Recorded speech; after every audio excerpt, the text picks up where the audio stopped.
Hello everyone, this is your friend Shinobi Nexus 2.0. Welcome back to the channel. Enjoy the fanfic. And let's begin. What if Naruto was born as Kitara, the secret nine-tails Jinchuriki? Part 1.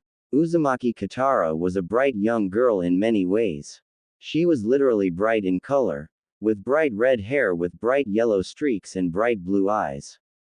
Up until she was 5 years old, she also tried to wear the brightest colors she could, even to the point of dyeing the standard dull-colored clothing given to all orphans in the orphanage with whatever color she could find, with orange being her favorite. She was also bright as in smart. As an orphan, with her parents assumed among the many casualties of the Kyuubi, Kitara was one of many children all competing for attention from the adults, but Kitara managed to gain that attention and hold it with endless questions and constant movement. The adults dared not ignore her lest she get into trouble due to her curiosity. If she could not get an answer verbally, she would try to find it on her own. Kitara asked the standard questions all children asked: "What are you doing? Why?" But due to wanting that attention and her own curiosity, she also asked more follow-up questions. For example, if someone was cooking a meal, she would ask, "Where did you learn that? How are you doing that? Where did the supplies to cook that come from? What is that vegetable called? Why is it good for us? How long does it take to cook? Why? Where was it grown? Do you know who grew it? No. Where did you buy it from? Can you ask the person you bought it from if they know who grew it? What about that noodle? How is it made? Where did the flour to make it come from?" Asking a new question as soon as the first was answered to her satisfaction, with pauses to let the person look at her and answer her question. Teaching her to read, or at least giving her access to colorful books, was one of the only ways to keep Kitara in one place for an extended amount of time and to slow down the endless annoying questions. So the orphanage workers started trying to teach Kitara to read at 3 years old, with Kitara gradually learning more and more words, since of course the second she found a word she could not understand, she would find someone to tell her what that word meant. Due to her endless curiosity and attempts to read all the time, as well as her foreign looks, few of the orphanage children liked her. It never got to the point of bullying, but no one wanted to be her friend. The other children preferred playing active games with each other or fighting rather than boring reading. Also, of course, although there were a few with hair color other than the standard brown or black, there was absolutely no one else with red hair in the orphanage, much less with yellow streaks in their hair, so Kitara looked vastly different from the other children. This led Kitara to be lonely and even more attention-starved than the average orphan child. Although Kitara did start trying to join the other kids in their games whenever she was in between books, they rarely let her join. At 5 years old, Kitara made the decision that she was going to be a ninja, and focused all her efforts on gaining entrance to the Shinobi Academy, regardless of the fact that technically most civilian children entered at 7 years. This decision was made for multiple good reasons in Kitara's mind. Kitara wanted to join the Shinobi Academy early because the orphanage indirectly encouraged the idea of joining the Shinobi Academy. Although she was never beaten or starved, life was not the best for Kitara. Orphans only got basic, bland food and clothing, nothing new or expensive in any way except once a year for birthdays. In addition, her odd whisker marks were the source of much teasing. The other children all asked if she was trying to become a cat and so tattooed or carved them herself. Red hair with blonde streaks and blue eyes was also not all that common, and many believed her to be the child of a foreigner. So joining the Shinobi Academy meant she would get a chance for respect and a well-paying job early in life. Most civilian occupations would not pay a child enough to survive on, or at all, and Kitara did not want to live in the orphanage her entire life. She had given up on being adopted early. Somehow, despite all her effort, the adults looking for children to adopt always passed her up. She also learned that she would be treated better and have more chances in life if she joined. So Kitara entered the academy at age 5.5. This was much earlier than most kids joined the academy. Most civilian kids only joined when they were 7, with some from ninja clans entering at 6. However, the orphanage was willing to sign permission, anything to get her to stop bothering them constantly, let the academy teachers deal with her. And Kitara had demonstrated enough willingness and persistence that she was eventually allowed in on a provisional basis, as long as she proved she could keep up with the curriculum. During one of his random visits, Kitara even appealed to the Hokage himself. She had, as eloquently and emotionally as any 5-year-old could manage, begged, "I really want to be a ninja, as soon as possible. I know it'll take years of hard work to graduate Ninja Academy, but I'll work really hard to learn, and it's not like I would lose anything. If I can't keep up, that just means I'll have more time to learn before graduating with everyone else, and if I can keep up, that means I'll have proven that I'm capable." The Hokage had gently explained that it would require a lot of work and tutoring for the basic skills such as reading and math that most children had already had a start on learning before even entering the Ninja Academy, in addition to learning all the things required to be a ninja. Clan children can enter at 6 because they have a support network, not just parents but also other family members, so there is always someone available to help them train safely, go over the material that will be taught or that is being taught, and to help them if they are struggling with anything. The teachers at the academy will help as they can if asked, but they have to split their attention between 20 or more children and so cannot provide nearly the amount of support. The Hokage said. Kitara insisted though, "I already know how to read and count numbers and I have nothing else to look forward to, no friends, nothing else taking up my time. I'm willing to put in all that effort to learn everything. The teachers, older kids and orphanage caretakers can be my support network if necessary, but I really think with just a bit more effort on my part one can catch up and keep up." The Hokage reluctantly agreed to let her join early, but told her that since he was making an exception for her he expected regular reports on her progress. She could make an appointment with his secretary and visit the Hokage Tower once every 2 to 3 months for the first year, and once every 6 months after that if she did well. So Kitara was allowed entrance to the Ninja Academy early, but with those conditions attached. There was also a secret reason for Kitara to decide to enter the Shinobi Academy early. This secret reason was not really secret for the adults, but since Kitara did not shout her secret reason to everyone who could hear, they allowed her to think her secret reason was still that. Although she never directly mentioned it, Kitara wanted to be a ninja in order to defend herself and others in addition to all the benefits that academy students and ninja were given. This was the real secret motivation to enter the academy so early, and even if the orphanage matron did not directly acknowledge that, they both knew exactly why Kitara's request was taken more seriously than the standard whining complaints other children might make. Flashback. Just 6 months before Kitara joined the academy. It was October 10th, Kitara's 5th birthday, and as a treat the orphanage kids had been allowed to stay up past their normal bedtime and given a small amount of spending money for the festival celebrating the Kyuubi's defeat, as long as they tried to stay within the same area as their minders or the genin team that had been hired as extra security. Although it was Kitara's birthday, she was only a little excited, because she knew a lot of people had died that day 5 years ago, likely including her parents. Everyone was celebrating the Yondame's victory over the Kyuubi, but many of the ninja were mourning all the deaths. Nearly every ninja that was an adult was wearing black or red on their person. Kitara loved her cute and pretty kimono that was her birthday present from the entire orphanage, which was bright blue with orange koi fish as well as white and red flowers on green lily pads, but felt it was almost too cheerful and pretty for the occasion. Her hair felt stiff and fragile in the fancy do it was in as well.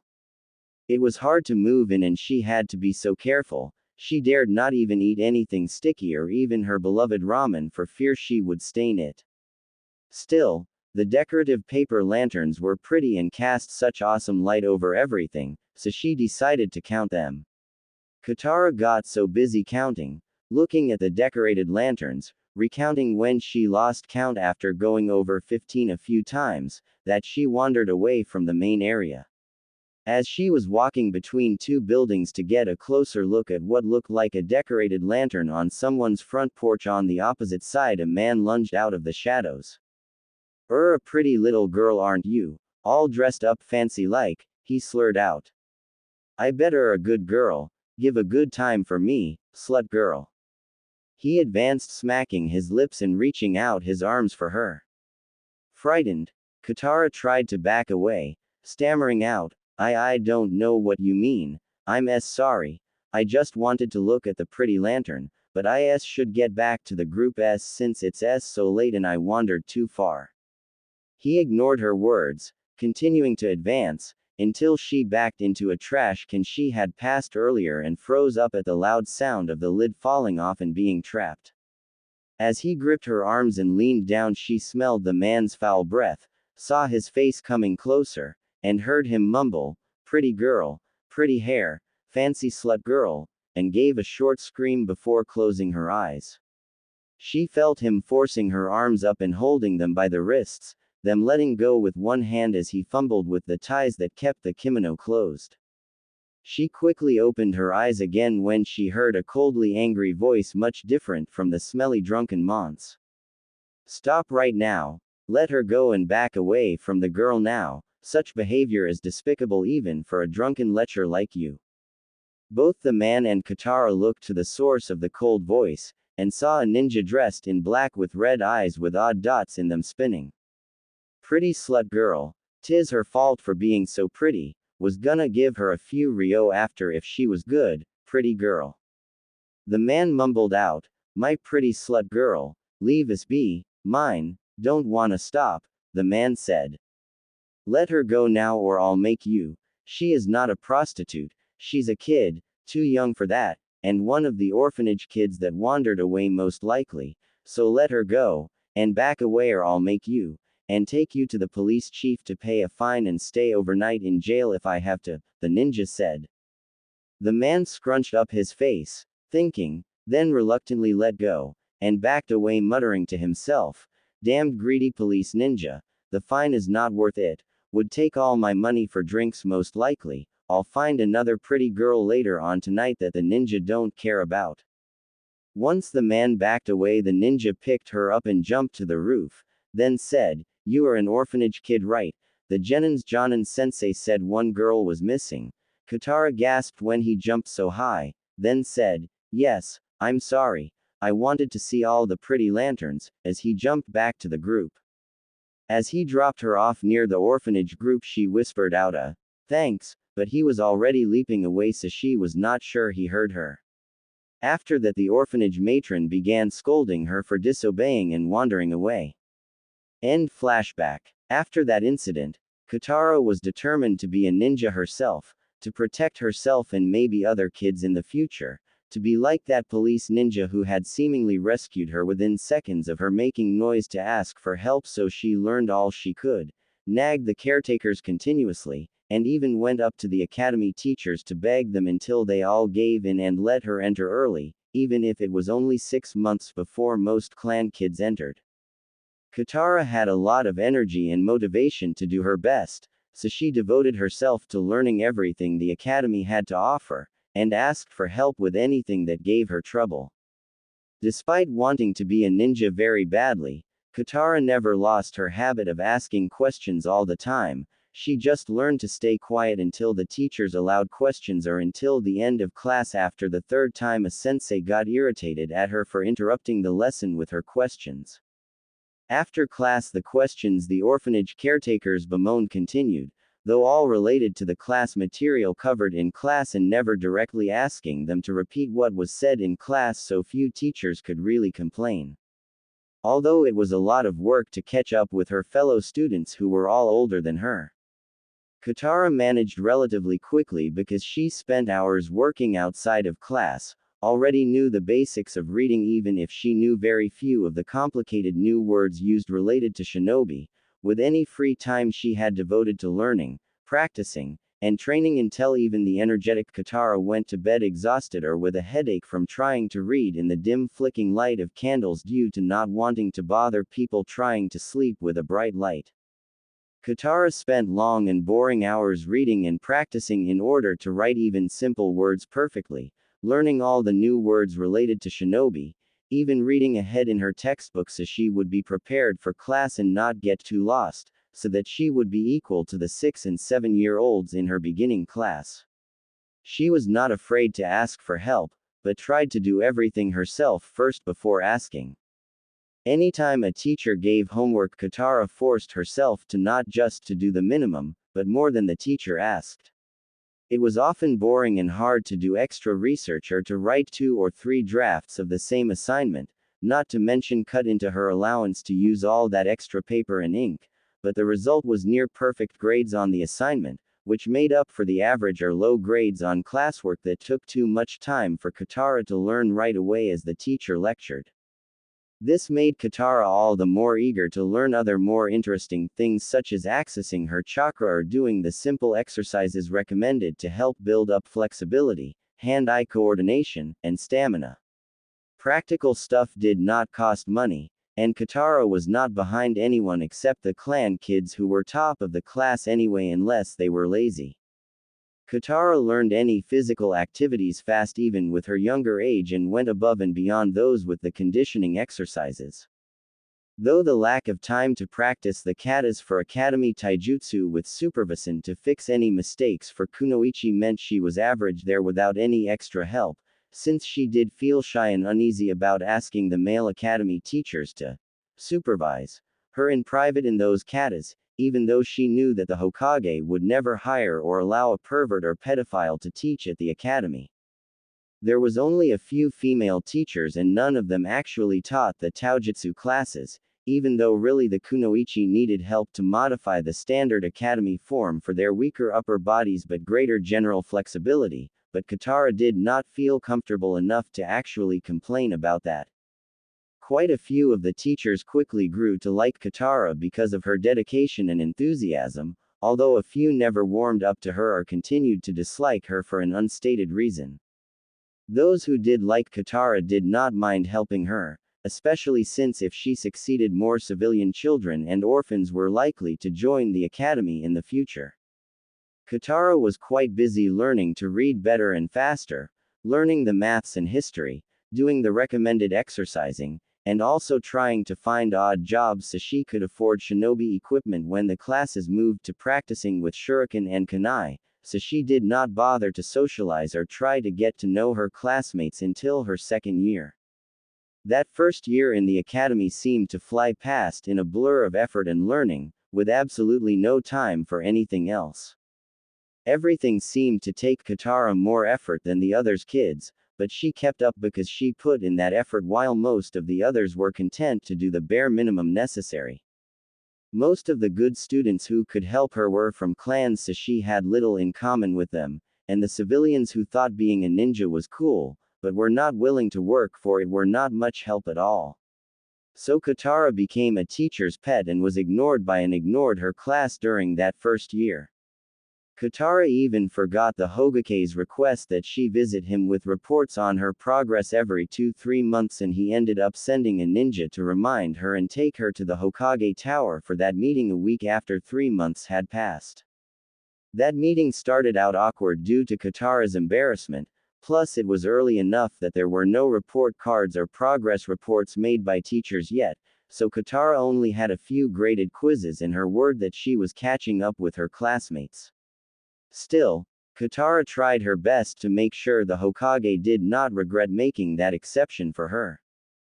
Due to lack of physical evidence, Kitara ended making a verbal summary of all the things she had learned so far. The teachers did start out making sure we knew how to read properly, combining it with our history lessons by making us read aloud sections of the history book, one person at a time for the first 3 weeks. I did okay when it came to my turn. Thankfully, the teachers went by alphabetical order and only had 7 to 8 kids read aloud per day, so by the time my turn came I had enough practice and knew enough words to manage with only a few stumbles, not many more than the other kids made. I got better with practice, and even read aloud quietly to myself after class, so I'm just as good as the others when it comes to reading by now. Kitara proudly explained to the Hokage as he patiently sat at his desk. Maths was harder. Because I had only a little knowledge, the caretakers had not had the time to do more than teach me what the numbers were called, their order, and what they looked like. But since I knew I was lacking, in between practicing reading aloud, I went to the teachers before and after class and asked them to help, so by the time the class got to maths I knew the basics. Quote. Kitara continued, gradually relaxing as she went along and the Hokage patiently listened. By the end of the meeting Kitara was quite relaxed and happy. She hadn't realized just how much progress she had made, how much she had accomplished in those 3 months until she verbalized it aloud. The Hokage had helped. He encouraged her and told her was proud of what she accomplished at the end of the report. Well, it seems you learned quite a lot these months. I was worried you deliberately didn't come to the meeting because you did badly, but it is clear that it was an honest mistake due to how very busy you have been. As long as you keep up the excellent work ethic you have established, it is clear to me that not only will you be able to keep up with the curriculum of the Shinobi Academy, but you will excel given enough time. I'm glad I took a chance on you, and look forward to hearing more about what you learned next time. It does this old heart good to hear the enthusiastic words of youth, the Hokage proclaimed as he stood up from his desk to escort Kitara to the door. Kitara had impulsively hugged him when she heard that. After all, although the teachers sometimes praised her after she had learned something, it somehow meant more coming from the authority and kind wrinkled face of the Hokage. The Hokage had laughed when she backed away with a burning face after that impulsive hug, and said, I don't mind that hug at all. This old man is always happy to enjoy the affection of my grandchildren, and in some ways I have acted like a grandfather to you, supporting you and spoiling you when you demanded to enter the academy early.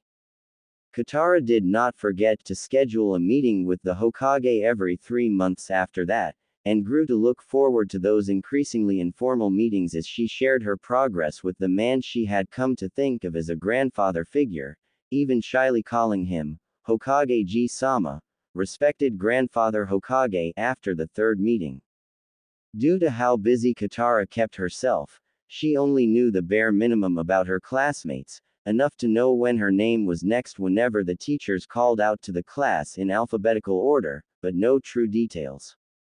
Only a few people stood out to her enough that she actually knew their names, and none of them were in her class to start out with. During the 2nd year at the academy, Kitara had caught up enough that she could attempt to socialize, but the groups in her class had already formed, the routine of ignoring each other was already established, so she sought out people outside of her classmates or from the other loners in her class when Kitara made her attempt to socialize and make friends. Uchiha Sasuke, Hyuga Hinata, Yamenka Ino, Haruno Sakura, Nara Shikamaru, Akamaiki Choji, Aburm Shino and Higurashi Ten were the main names she knew that might be useful for class help or as potential friends. Nara Shikamaru was obviously extremely intelligent, around her age, perhaps a bit younger, and she had been able to get help from him with her school work occasionally when it was not deemed too troublesome, or if she managed to bribe him with something, even though he was technically in a separate class that was 1 semester behind her. He had helped her learn stuff she didn't want to bother the teachers with a few times, so she felt he could be a friend, but he was so lazy she was not sure he would put any effort into it. Akamaiki Choji was already friends with Shikamaru, and as long as you avoided any hint of his trigger word, fat, he was friendly and willing to help others, though he did not pay an extreme amount of attention to the teachers, so he could not help Kitara much. She already knew at least the theory of everything he did, or better. Uchiha Sasuke was the best in the class, and had advanced a year and skipped most of the beginning class due to his clan teaching him everything already, so he was actually close to her age, just half a year younger, and managed to get into her class near the middle of the session. He also seemed surprisingly cheerful and shy given his clan status, not as arrogant and stuck up as she would have expected, though very driven.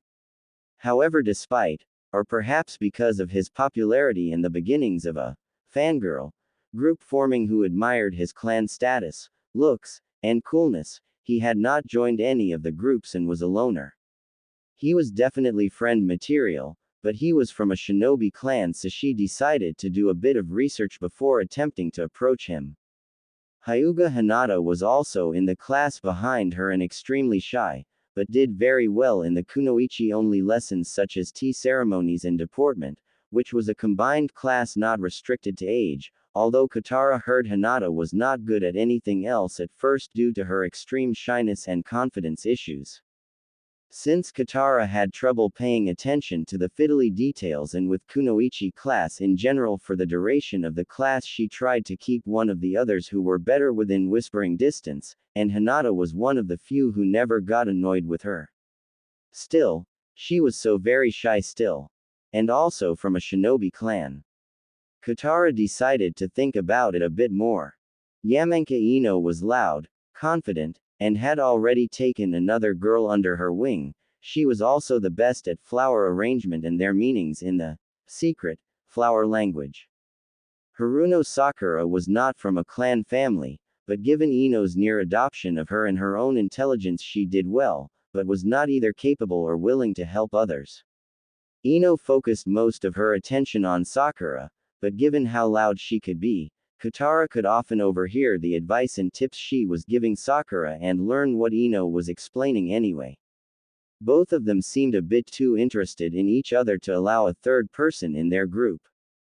Aburm Shino was always quiet, wore clothing that covered nearly all his skin, and also did well in class and was willing to help out occasionally during mixed lessons or after school even though he was not in Kitara's class. He was a loner due to people being creeped out by his obsession with bugs and the fact that bugs lived inside his body somehow, but he was very logical, calm, and if any of the class material related in any way to helping his clan or his own goals, he memorized it and was willing to repeat that information as long as the person he was talking to did not mind also learning about bugs along with the class material. Higurashi 1010 was a girl in the class ahead of Kitara, but was a tomboy who considered herself one of the few serious kunoichi, and was quite happy to encourage a fellow non-fangirl serious kunoichi, even if she could not spare a lot of time to help Kitara due to how seriously she took her own specialized training in weapons beyond the standard kunai and shuriken. Since the academy teachers wisely waited until the third and fourth year before introducing such a potentially dangerous subject as throwing pointy weapons, other than some quick tips and impromptu lessons in how to properly hold sharp pointy things, there was not much that the two girls could bond over properly, other than bemoaning how irritating the squealing of fangirls was. Eventually Kitara started to succeed, not only catching up to her fellow classmates but also learning the new material as fast as them as well. By the end of her second year she was at the same level as all of her classmates, though closer to the middle in rank, even though she was half a year younger than the clan kids and a full year and half younger than the civilians. There was still no chance of true friendship with any of her classmates due to the habits from her first year which had never really stopped. Kitara did not like the kunoichi-only lessons except for cooking, thinking them useless and being vaguely reminded of that incident, since so much of the class seemed to be about infiltration, with a hint at seduction missions for the future, so it involved looking good, acting to attract attention in a way that actually made people ignore the girls as normal but pretty civilian women, with good etiquette and manners. Kitara forced herself to learn the basics of them nonetheless. She might be a tomboy by choice, and planned to never go near a seduction mission, but supposedly the skills learned were good for any kind of infiltration mission. The sections of class Kitara truly excelled in were the lessons in sensing their inner chakra that were taught at the end of the second year. Kitara had managed to sense her chakra on her first try, and was allowed to learn some of the lessons saved for the beginning of the third year early while everyone else was struggling. Kitara started learning a few of the E-rank jutsu such as rope escape and creating sparks, which were generally not taught until the third year. She learned that she excelled in these lessons because she had larger than usual chakra reserves, leading the teachers to tell her that her parents were likely shinobi even if she was raised a civilian orphan with no clan. Very good Kitara. You have a good amount of chakra, especially for a civilian kunoichi who tend to have less. I expect you to do very well in this section your classes. I suppose all of your training in the conditioning exercises has helped, and your parents were likely shinobi at the least even if not from a recognized clan, the sensei said briefly. Without anyone to hold her back, and with the large chakra reserves required to be the QBE's host, although no one except the Hokage knew that fact for sure, Kitara did well in all her classes. Chakra control was a minor struggle, but Kitara managed with a lot of effort and practice, as she had become accustomed to doing her first year. However, she was considered a teacher's pet and strange for a kunoichi. She did not think about boys, took her training seriously, and did not bother to try to make herself look beautiful, sometimes even trying to go the opposite direction and look like a boy, as well as wearing cheap and practical shinobi-style clothes whenever she could, so did not make many friends, despite some half-hearted efforts, mostly mental based on observation once Kitara was capable of keeping up with the material taught in class.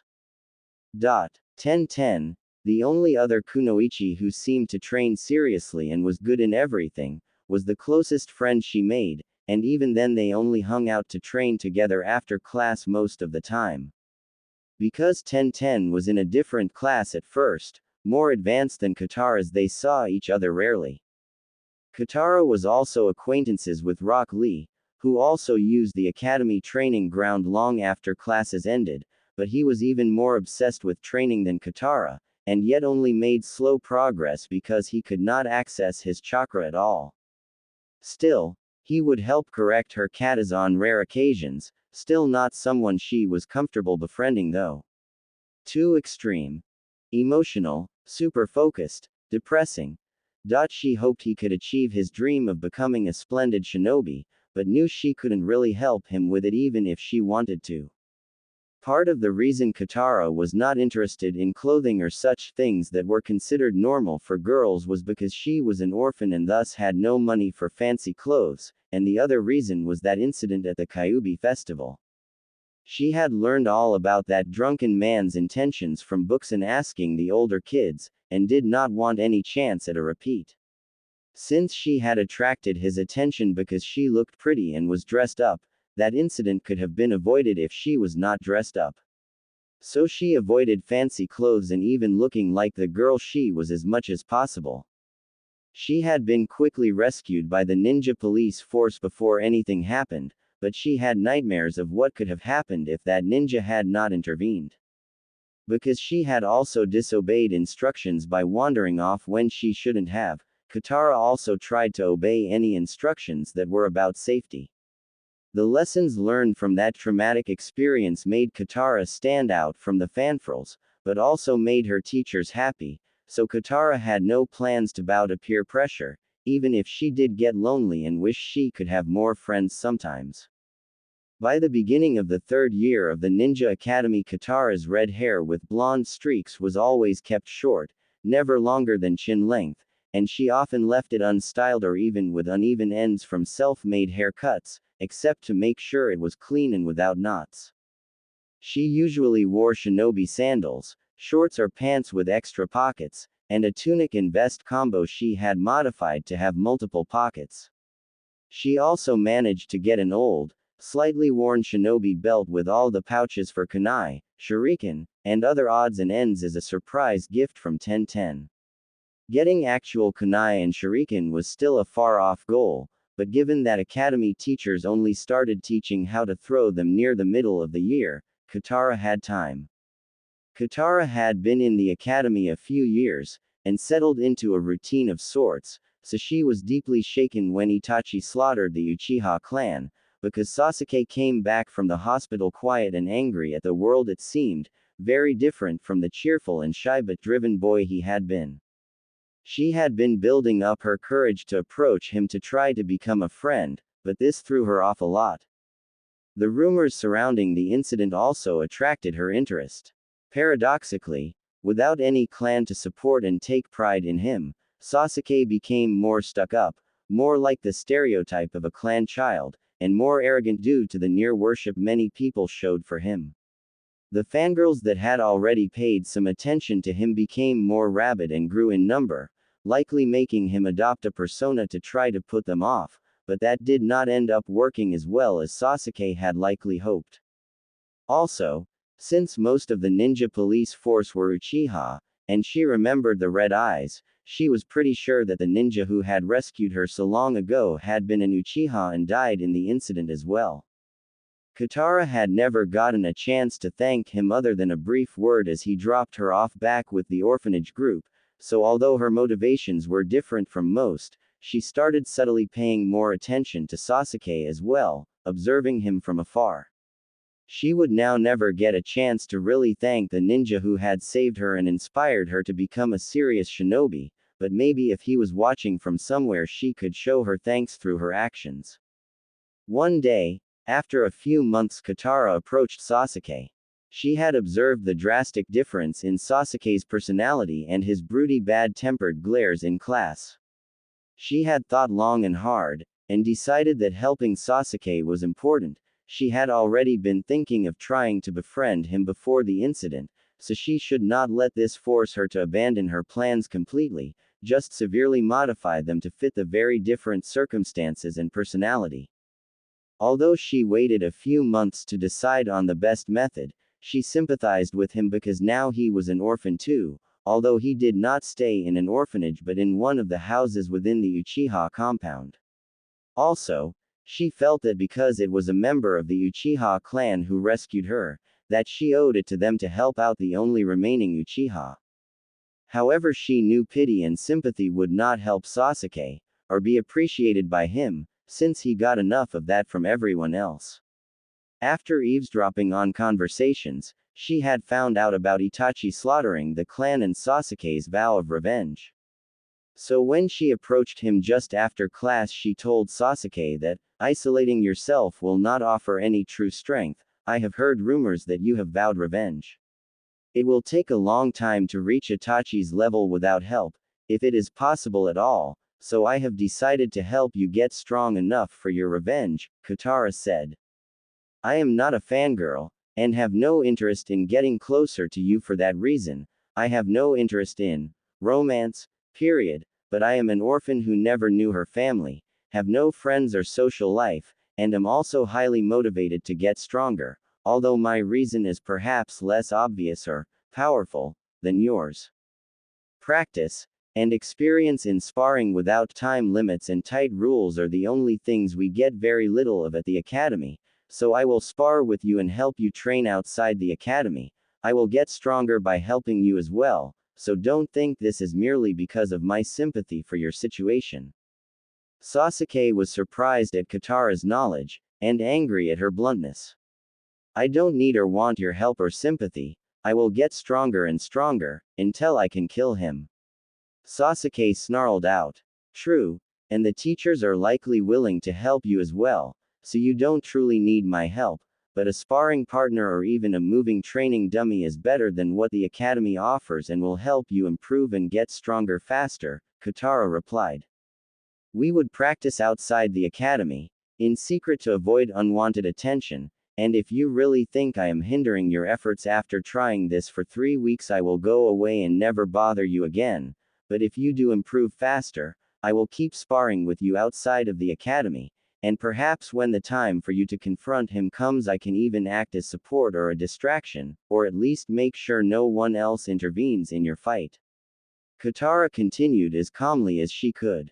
Sasuke responded, but it was clear that he was considering her words, so Kitara added on more. I realize my own taijutsu is pathetic, and I will be barely better than a training dummy at first, but that is not because of lack of effort. The academy cuts taijutsu practice for kunoichi in order to teach the kunoichi only lessons, so any progress I make comes at a crawl due to lack of time to practice more than the katas. Still, I will be better than a training dummy since I can move and react, and with enough bruises to teach me where I'm going wrong, I should improve rapidly until I can become a challenge for you. Think this over for a few days, I'll approach you at the end of the week, so that if I do end up getting hurt I'll have all weekend to recover. Kitara exhaled and walked away. When the end of the week came, Kitara approached Sasuke again and they moved to a training ground somewhat private and isolated, where in an effort to make Kitara realize that he didn't want her pestering him and out of irritation as he had realized Kitara had been right in saying that following the academy curriculum would mean he progressed at a crawl. After a brief initial hesitation over hitting a girl, Sasuke almost viciously attacked Kitara. He landed quite a few solid blows, but Kitara kept getting up, trying again for nearly 2 hours until finally even she could not get up again. Sasuke left Kitara on the ground where she lay, feeling a bit guilty, but rationalizing his behavior by telling himself that at least he had now made Kitara give up and leave him alone. After recovering for a while, as it was getting dark, Kitara dragged herself to the Konoha hospital available for free to academy students and ninja. The medics clucked over her injuries, trying to find out how she got in that state, but Kitara remained stubbornly silent or made up obvious excuses. In the end they told her that other than a balm for them and soaking in hot water, the bruises would need to heal on their own, since they could not justify sending her to an expert who would use healing chakra given that none of her injuries were life-threatening. Kitara spent the weekend studying and taking it easy, and by Monday morning her bruises were gone. She felt an odd warmth every once in a while, but dismissed it. She still chose to wear more clothing to cover more of her skin, including decorative bandages around her arms and legs, since she was determined to approach Sasuke after classes let out again, to prove she would not give up and that she was serious.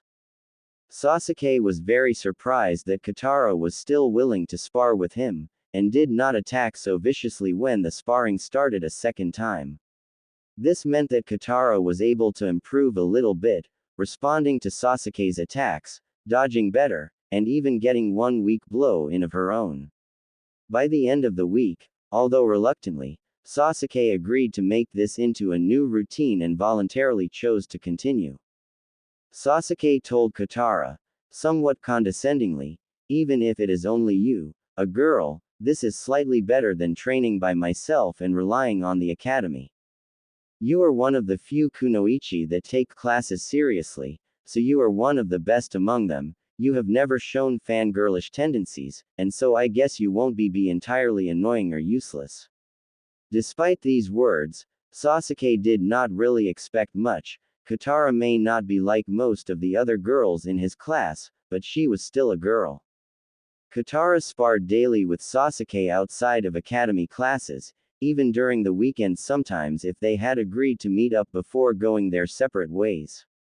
True to her words, at first Kitara was so pathetic at taijutsu that she was little more than a moving target for Sasuke, since the academy style did not suit her and girls had less time to practice than the boys since most of the taijutsu practice time was taken up with kunoichi lessons instead.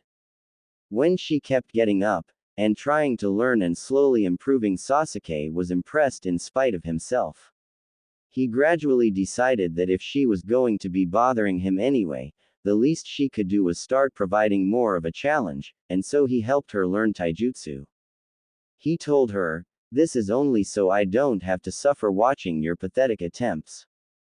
However, Sasuke also found himself being slightly less discontent and haunted by his brother's words while in her presence. He focused less on hating his brother and brooding about what he wanted to do, and focused more on working to become stronger so he could reach his goal as fast as possible.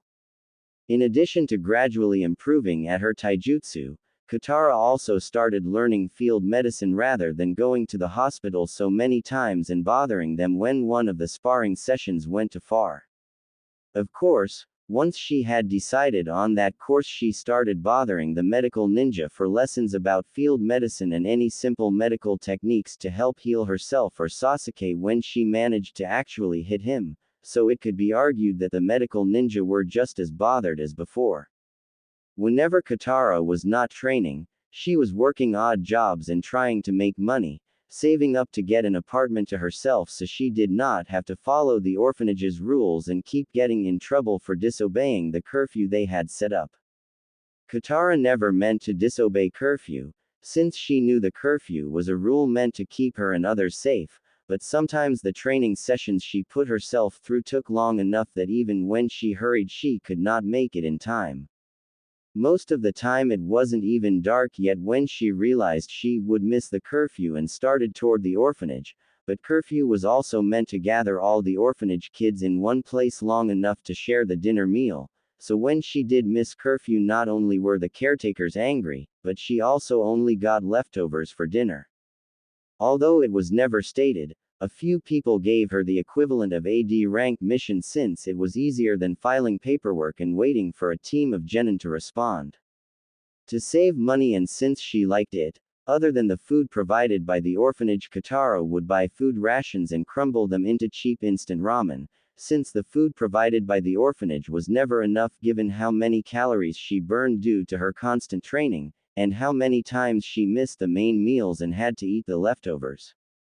Although previously she had worked hard simply as a way to attract praise from teachers, habit from when she had been behind her classmates and needed to catch up, to achieve her vague goal of being able to help others as she had been helped, and to prevent herself from being helpless ever again, now Kitara had even more motivation to train hard. She had developed a new goal, to prove that not all kunoichi were useless fangirls, and could become as strong as males, even beating the odds and becoming jonin. This goal was adopted due to her continued association with 1010. Although in the class ahead, 1010 was usually willing to give pointers in weapon handling to a kunoichi who seemed to be serious about training and was not a fangirl, but due to being in a different class there was only so much time the two had together. Still, once the teachers had finally introduced kunai and shuriken throwing as a standard subject, 1010's pointers and help were very appreciated, since with that help Kitara was able to quickly get good scores and improve her accuracy, becoming the best kunoichi in that subject at least from near the beginning instead of struggling to catch up to the clan kids.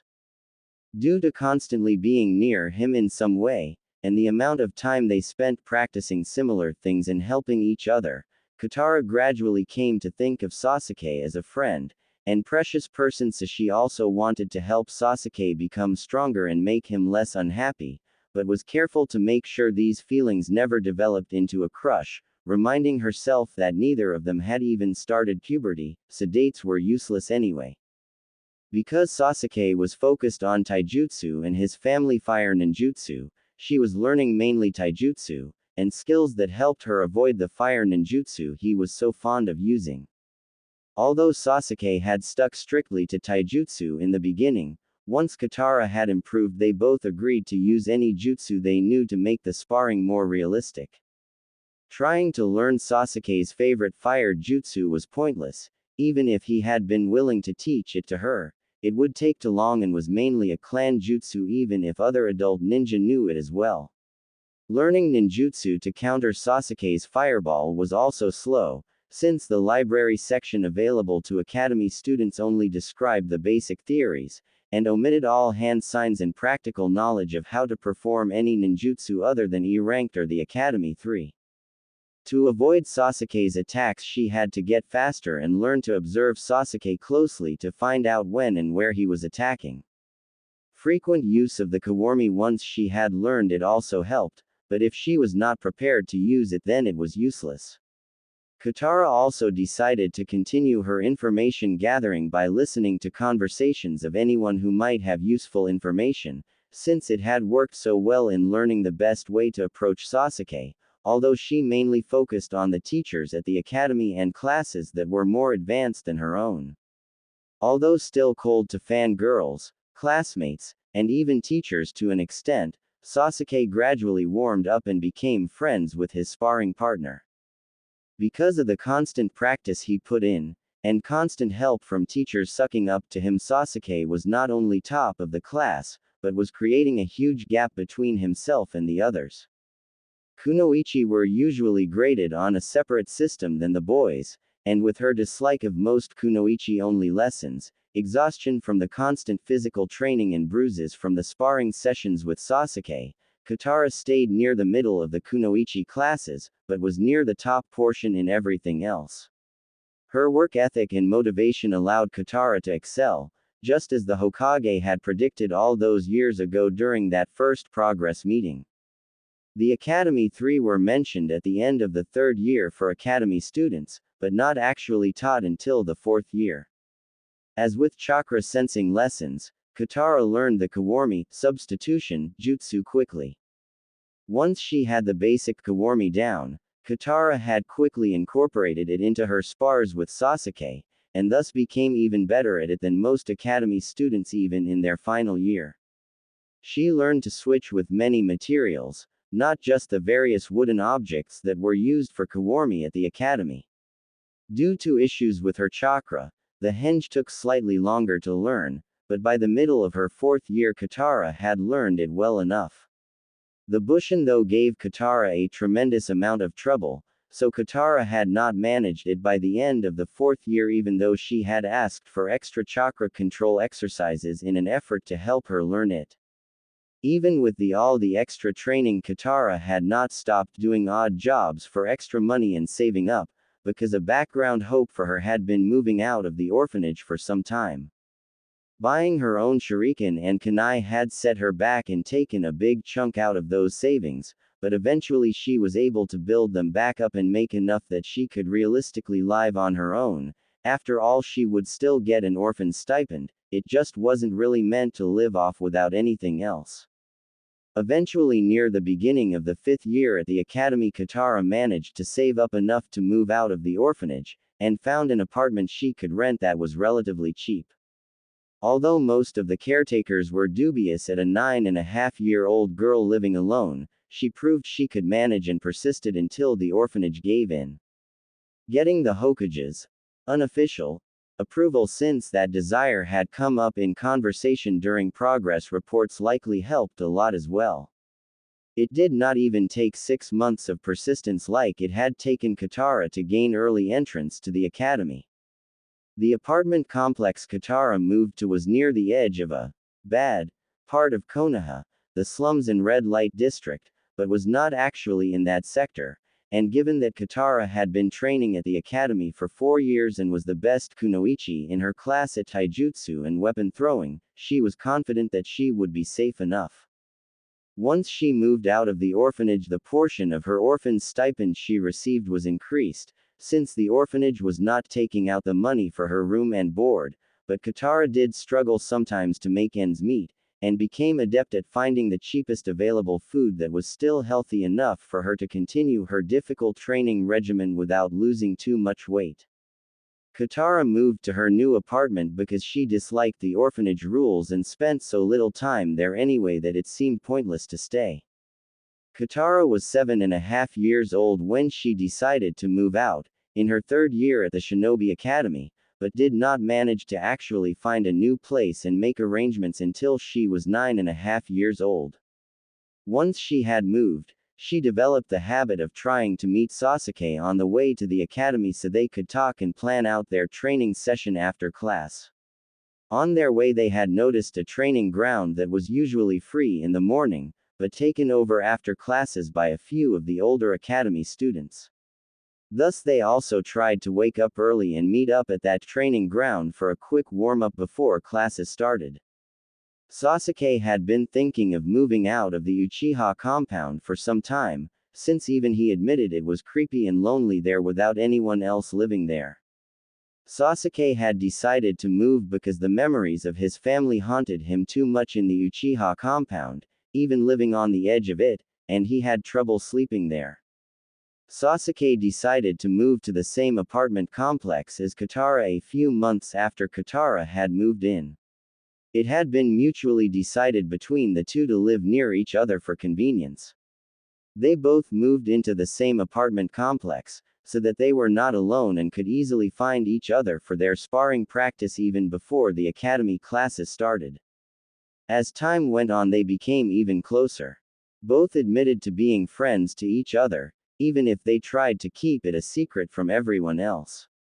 Occasionally Kitara cooked meals for Sasuke, or he bought her grocery supplies since he had a much larger orphan stipend given it came out of clan funds. She had started learning to cook at the orphanage for extra privileges, continued to learn at the kunoichi classes, and was able to learn even more quickly by necessity once she moved out. Since Sasuke liked the idea of cooked meals not from booths or restaurants and did not want charity, he had decided that it was an adequate repayment to buy groceries often. As time had went on, Kitara had moved to become top of the kunoichi in class, especially when it came to practical matters that did not involve flower arranging or delicate chakra manipulations such as bushin or leaf chakra sticking. Kitara also developed a new hobby to celebrate her freedom and distract her from her boredom. She was after all used to constantly being busy in some way learning something new or practicing to master what she already knew.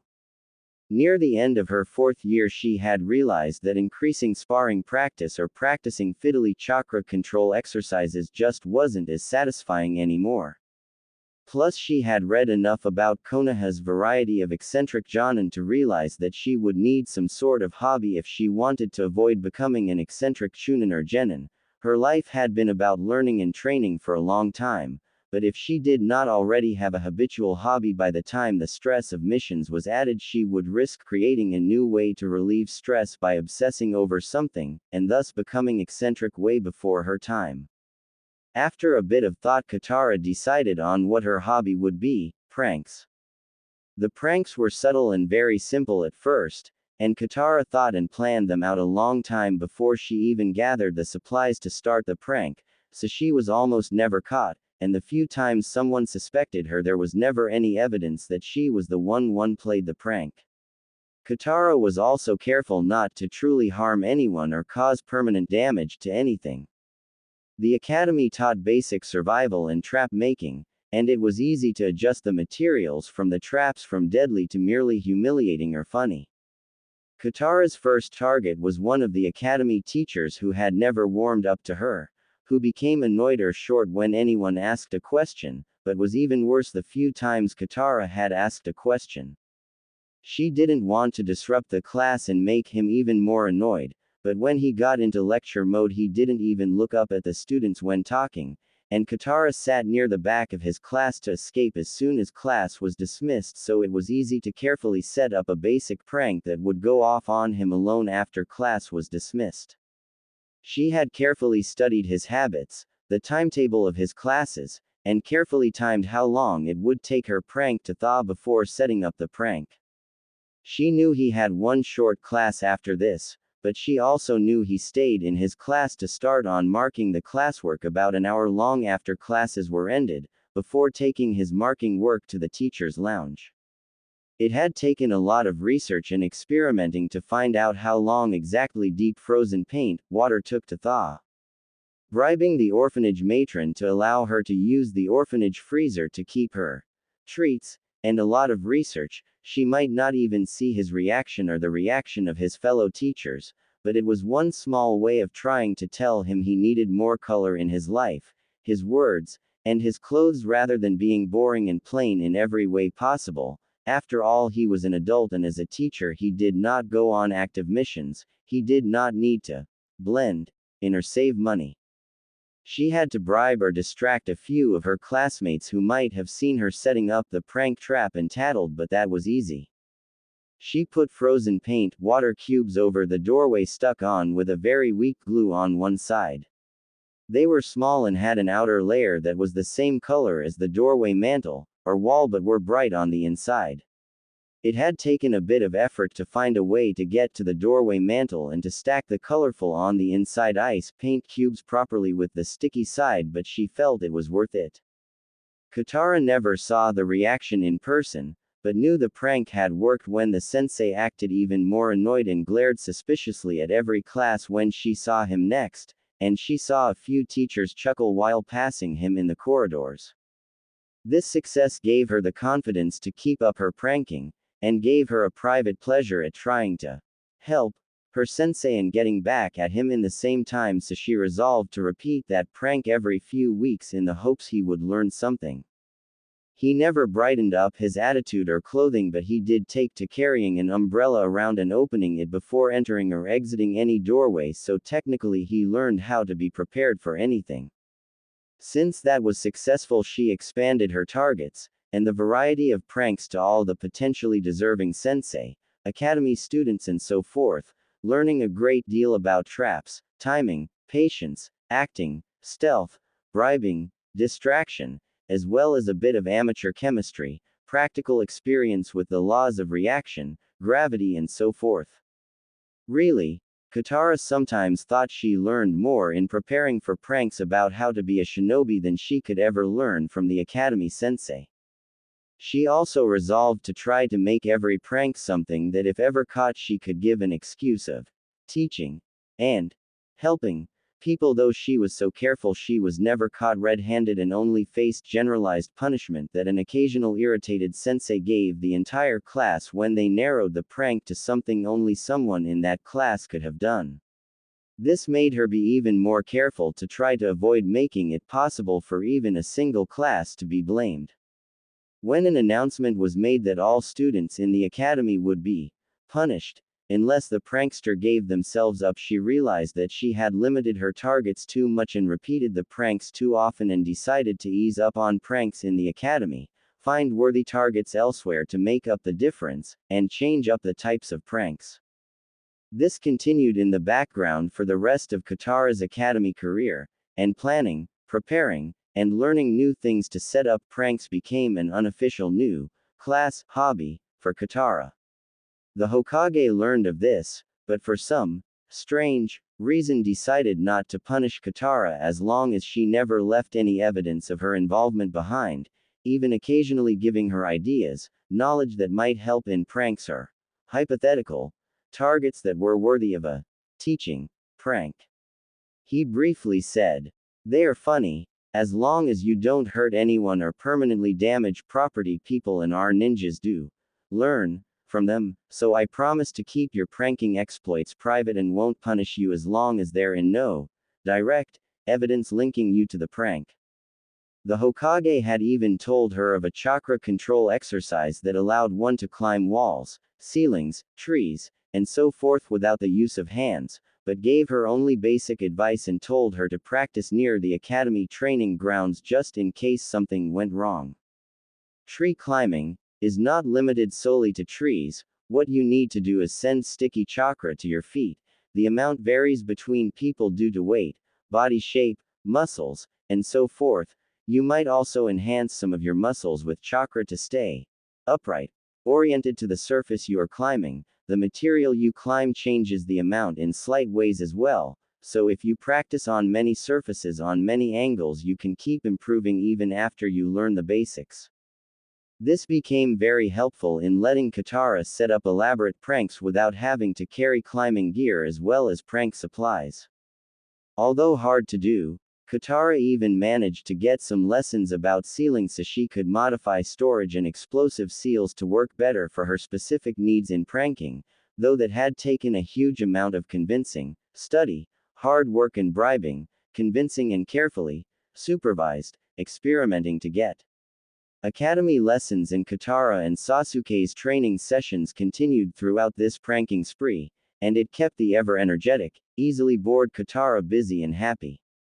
After much effort and persistence, Kitara and Sasuke got the academy teachers to give them year-end tests near the middle of their 5th year in the academy, and used their results to argue advancing a year, skipping a semester of class.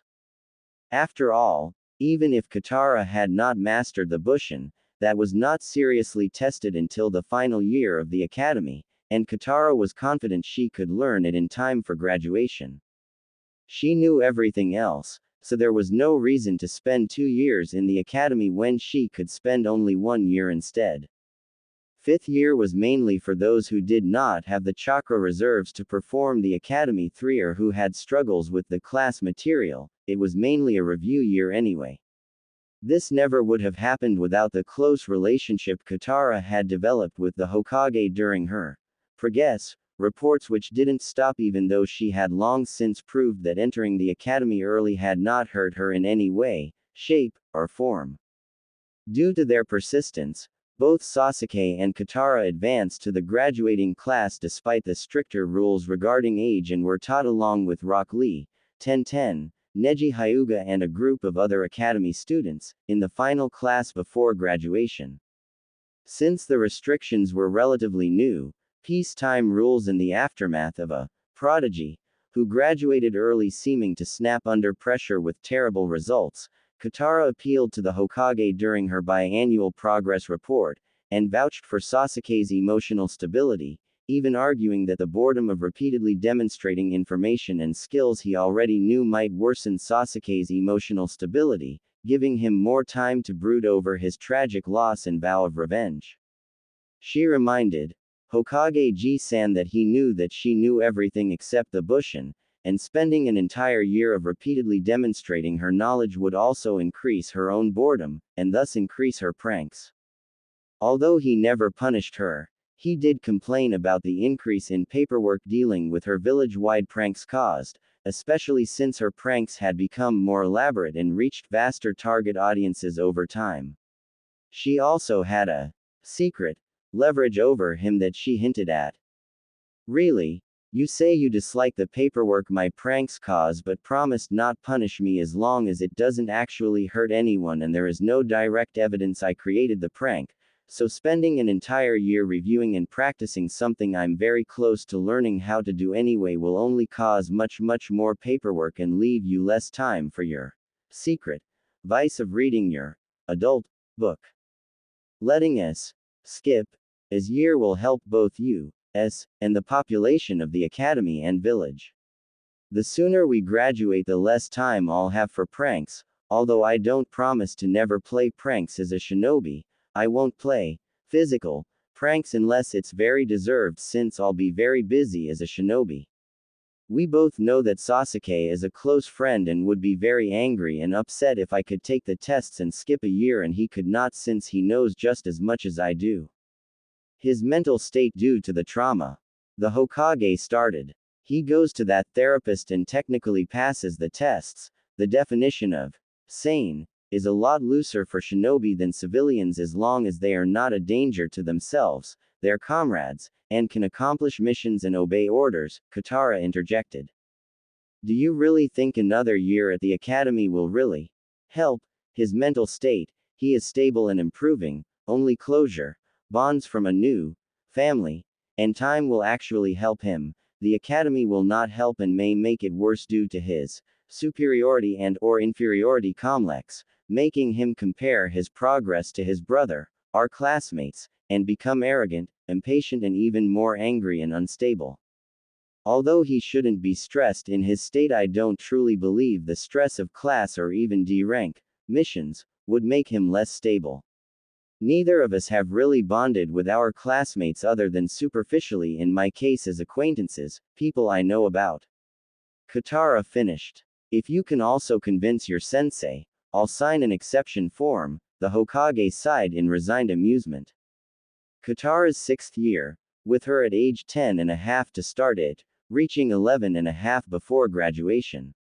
Although Kitara was happy to finally be in the same class as Tenten, she quickly grew bored with the curriculum. Her constant efforts to learn and practice everything she learned meant that she already knew the material being taught, one of the reasons the teachers had reluctantly allowed her to advance. Since Kitara was used to always being active, straining her hardest at all times, facing the prospect of repeating things was not welcome at all, so Kitara decided to do something to relieve that boredom. Setting up more elaborate pranks. Although she had convinced the Hokage to allow her to skip partially so she would do less pranks, she had never promised to reduce her pranks, just said that boredom would increase those pranks. Since she was still bored, she wouldn't increase the number of pranks, just make them much more elaborate. During final year at the academy, Kitara's 6th, she started seriously pranking, only making time to continue training with Sasuke and practice her weak point the Bushin, at first only occasionally then more frequently as she grew more bored. Other than the Bushin, Kitara already knew all the material being taught, and even sparring with Sasuke had become routine.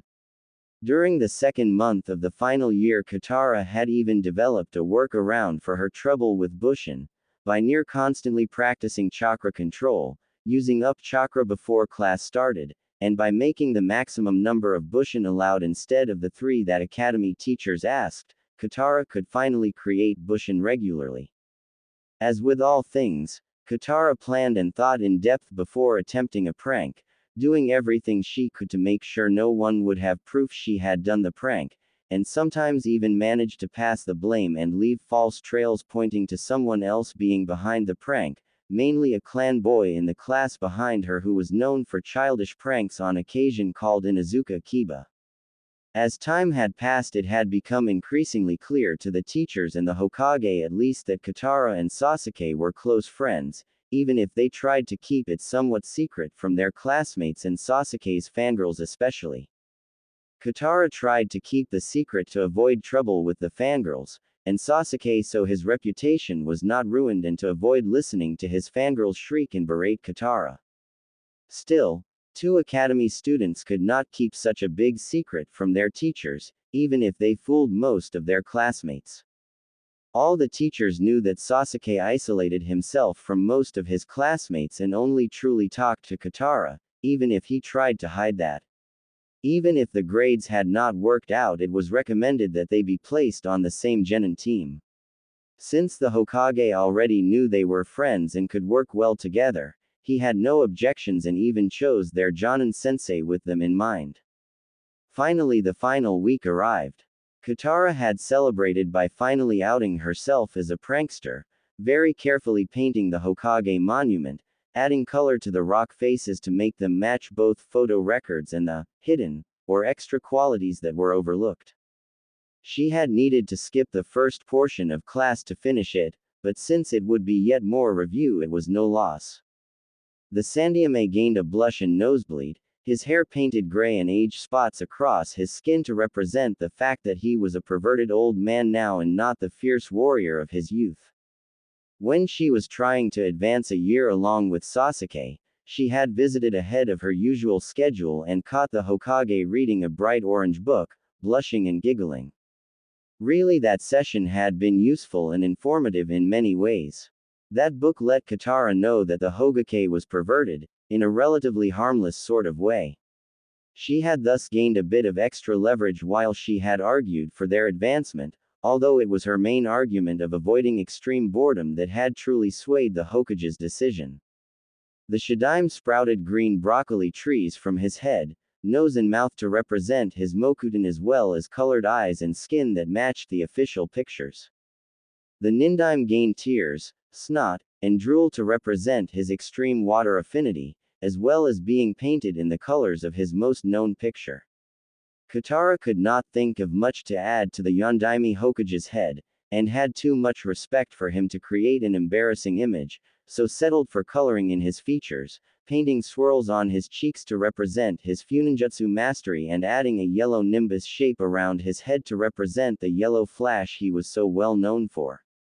After creating this masterpiece of art, Kitara cheerfully led the various outraged onlookers on a merry chase before being caught by Iruka-sensei, the teacher of the clan class that Kitara had attended the year before, and was dragged to her class. When he asked along the way, why would you do such a terrible thing?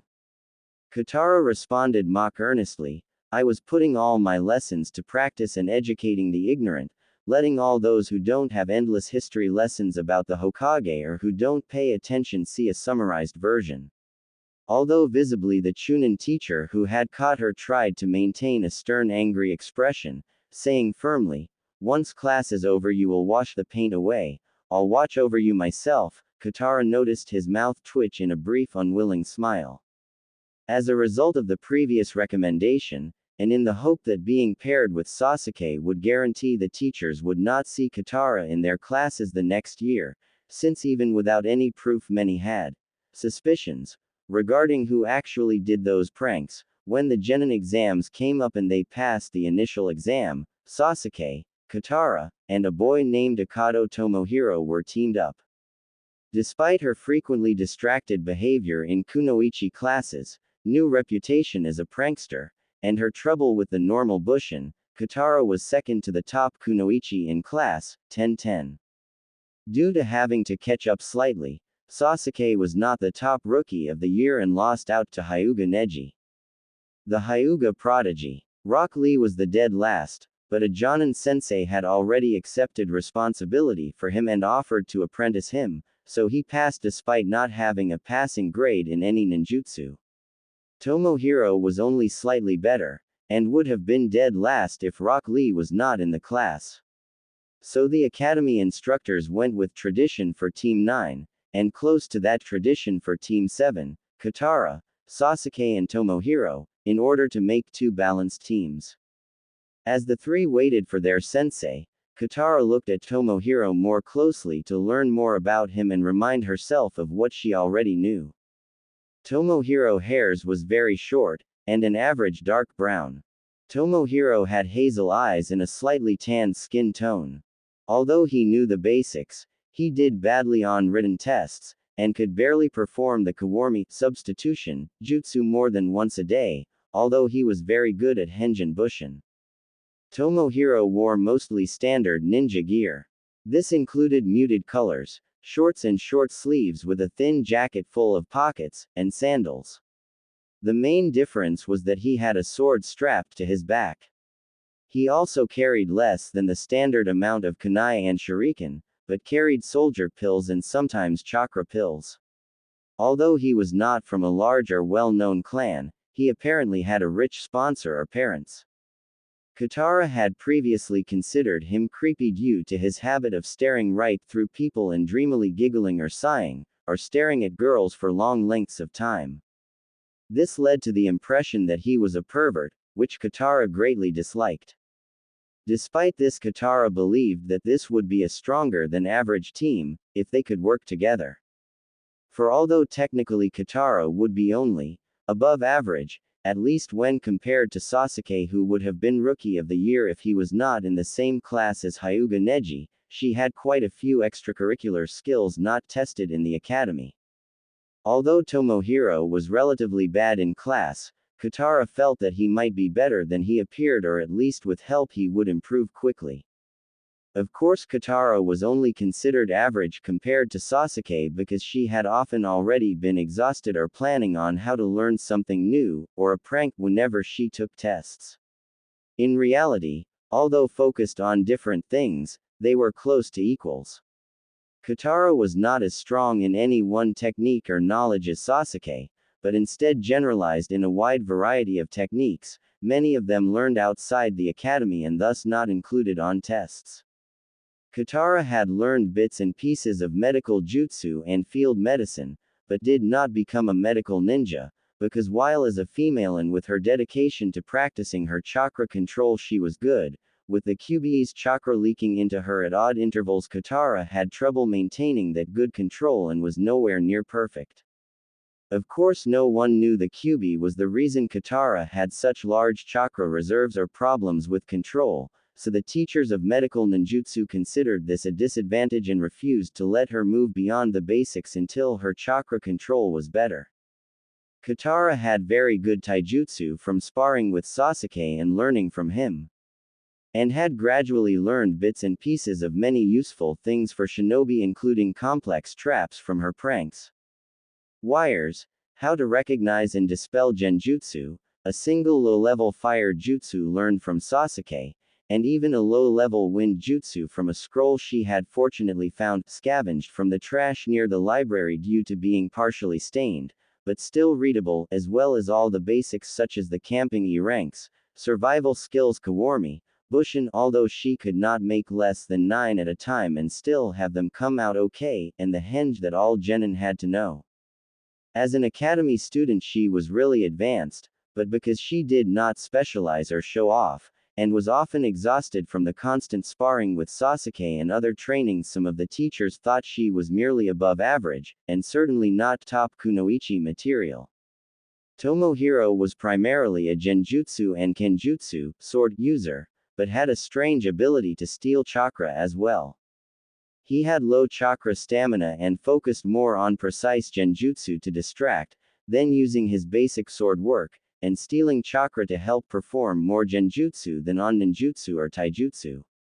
Although this strategy was crude and rarely successful due to the limitations imposed by academy rules, with a bit more training Tomohiro could become very skilled and useful, balancing out the weaknesses of Kitara and Sasuke, who focused more on direct combat or support techniques. Hitaki Kakashi was their assigned Junin sensei, and came to pick them up very late.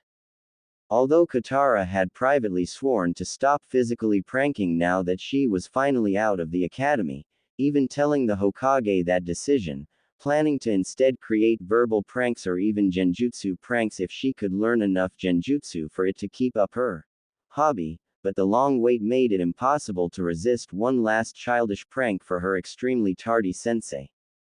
A chalkboard eraser above the door was the most obvious prank, but the pathway to the teacher's desk was littered with small crackling pellets which would make a loud sound to startle the unaware. The teacher's chair gained glue paint, and the chalk for the chalkboard was carefully dulled so it would make a terrible sound if used to write. The window also had a paint cube trap set to go off a second after the window was moved. The student desks in the front row all gained glue paint in the same color as the desks that would gradually change color over the course of a minute when exposed to body heat. After 3 hours someone opened the door and stuck his head in. Kakashi seemed to fall for the first prank, with the eraser falling on his head as he walked through the door, although since his hair was already white it made no difference. Sasuke's mouth twitched, since he had watched Kitara's elaborate preparations in interest, while Tobio, who had half-heartedly protested then watched in even more interest, laughed hard and slapped his paint glue-free desk, one of the only 3 free of that paint glue in appreciation. He lazily stood in the door and stated, "My first impression, I dislike you already, meet me on the roof in 5 minutes." Kitara was disappointed that her other efforts went to waste, though surprised the simplest prank had worked, mentally wishing she had used her paint ice cubes instead of a chalk eraser, but figured the teacher of the next class would gain one last surprise.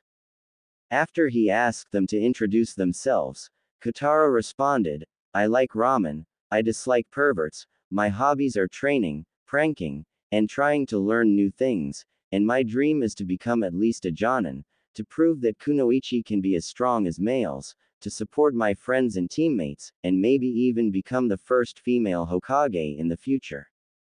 Sasuke HNNED to himself then at Kitara's raised eyebrow reluctantly stated, "I like tomatoes, I dislike many things, I loathe fangirls, my hobbies are training, and my dream will become reality, to kill a certain man and restore the Uchiha clan."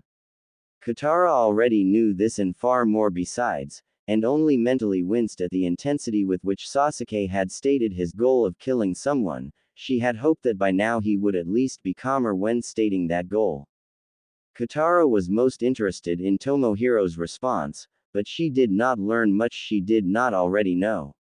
Tomohiro said, "I like udon, swords, and girls, I dislike getting all sweaty and smelly unless I'm using my sword. My hobbies include trying to learn and practice genjutsu, kenjutsu, and flirting with girls, and I dream of becoming a chunin or even special jonin and being a ladies' man, all the women wanting me." "What about you, sensei?" Kitara asked when it seemed Kakashi was going to skip his own introduction. I have some things I like you don't need to know. Some I dislike. You probably might learn in time maybe. My hobbies giggle my dream." He trailed off. After that Kakashi told the 3 that they may have passed the academy, but he would be testing them as well, tried to intimidate them with the failure rate of the test, and told them to meet on training ground 7 at 5 in the morning, while advising them not to eat breakfast unless they wanted to puke. With that, Kakashi vanished in a flutter of leaves, using Shushin to get away before being asked any more questions. Second AN. In my head the original Naruto is a year older than the rookies. He failed twice because he took the test early once, failed the test his normal graduating class would be in, and so was placed in the somewhat accelerated learning environment of the class with all the clan children for his final year. This is probably untrue, but I've read so many fanfictions with vague ages, and of course the anime never directly stated any ages other than Naruto's during the episodes I watched that I can remember, which was years and years ago. This is a way to avoid rehashing all canon while keeping to my what if based on only two major changes that I stated in my summary prologue. Kitara ate a light breakfast of instant ramen, a few cherries, with a single ration bar crumbled into the instant ramen on the day of Kakashi's test, disregarding Kakashi's advice since she knew she would have digested the food by the time the test started, and knowing that she would need the energy if the test was harsh enough to induce puking, since she had never once puked from a test or training before. She brought some food for Sasuke as well, more cherries, his favorite tomatoes and jerky, and convinced him to eat it as well by using the same argument she had told herself. Kakashi suggested we don't eat breakfast unless we want to puke, but the main thing that would cause puking during survival training is extreme physical exertion. Although it is true that if we ate a huge heavy breakfast it would take less exertion to make us puke, the energy from a light breakfast will help us last longer and do better before we succumb. Plus, if this survival exercise is so extreme, we would puke regardless, we'd merely be puking bile. Also, Kakashi was late to meet us, so there is a chance he will be late now. We will have fully digested the light breakfast in 30 minutes, so it would be better to eat. Tomohiro refused to eat, saying he was doing anything that might jeopardize his chance to become a genin, and going against Kakashi's suggestion was not a good idea. Kitara had not brought much food for Tomohiro anyway, just extras of the same things she brought Sasuke. Kakashi was late again as Kitara had half expected. Kitara and Sasuke made good use of that time to scout out the training grounds, and stretch to wake up and warm up their muscles. Kitara even made note of good areas to set traps in case the survival exercise used the entirety of the training ground. When Kakashi finally arrived, 3 hours late, and carrying an alarm clock of all things, everyone was annoyed by his pathetic excuse. I slept in, then encountered a black cat and had to circle widely around it 3 times to make sure it did not cross my path or give me bad luck, but wanted to get the test over with, so other than some grumbling they did not make a huge fuss.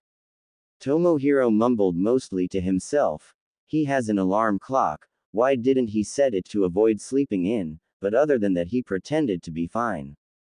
Kitara was already guessing that this might be a pattern if she was on a team with Kakashi, so mentally resolved to figure out something to keep her occupied, or prank supplies to punish Kakashi if his lateness became truly irritating, but since that would require passing first she didn't spend too much time thinking about Kakashi's seeming perpetual lateness.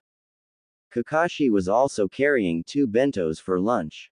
When Kakashi assigned the bell test, with only 2 bells that suited Sasuke fine. Kakashi also set a severe time limit and stated that the bentos would be an extra reward for passing, with the loser getting the extra punishment of having to watch the others eat while tied to a post. Tomohiro bitterly complained at that, asking, "Why did you tell us not to eat breakfast then? Are you really that cruel?" Kakashi countered by saying, "I merely suggested you not eat breakfast if you didn't want to puke, but you all want to be shinobi, who need to look underneath the underneath, that in itself was a minor test." Sasuke planned on just him and Kitara passing, and did not want to bother to work with the weakling. 2 bells was perfect, since he knew Kitara would not hold him back, but the near, dead last, would. Sasuke was already irritated from the long wait and not prepared to take any more time or think carefully about, underneath, the obvious. To him grabbing the 2 bells would be simple, especially with Kitara's support. Kitara realized that there was something off about the test fairly quickly since it was not possible for a genin to manage overcome a jonin. Sure, they weren't expected to actually take him out, merely get 2 small objects, but he was fully aware that they would be trying to take the bells and would be opposing their efforts. There was also the fact that the Academy and Konoha emphasized teamwork and always assigned genin to teams of at least 3. Konoha's 4-man squad was standard throughout a ninja's career, so for an exception to be made for a lazy Jonin did not make sense. However, Sasuke had already signaled to her a basic plan to attack then run into a hiding spot by then, so she simply decided to support Sasuke. She did not particularly want to get close to the pervert Tomohiro anyway. Trying to work with someone she disliked would be worse than trying to work alone, and she was not alone anyway since she was working with Sasuke. She would follow Sasuke's lead and try her best to follow the obvious instructions first, and if that failed she would try to get Tomohiro's help and hope that worked better. After Kakashi said the test started, both Sasuke and Kitara hid themselves within sight of each other, not hiding extremely well but enough that Kakashi would supposedly not see them, while leaving room for them to signal each other and support each other. Seemingly in boredom, Kakashi took out a familiar orange book, causing Kitara to mentally sigh that so many males seemed to be perverts. After all, of the adult males she knew well only a few did not show perverted tendencies. Even her academy sensei had all reacted when she had tested her henge skills by hanging into an attractive woman with revealing clothes as a minor prank based on a photo of Suand. Still, that book did present an opportunity for an attack. With one eye seemingly blind and the other focused on the book, Kakashi was as distracted as he could be. At Sasuke's signal she threw a spread of shuriken right at Kakashi and 2 kunai to either side, while Sasuke used his phoenix flower jutsu with shuriken embedded in the small fireballs. Although weapons from one side and a jutsu from the other should have caught Kakashi, he managed a seal-less kawarmi to a branch just above Sasuke's hiding spot, and lazily kicked out at Sasuke from there.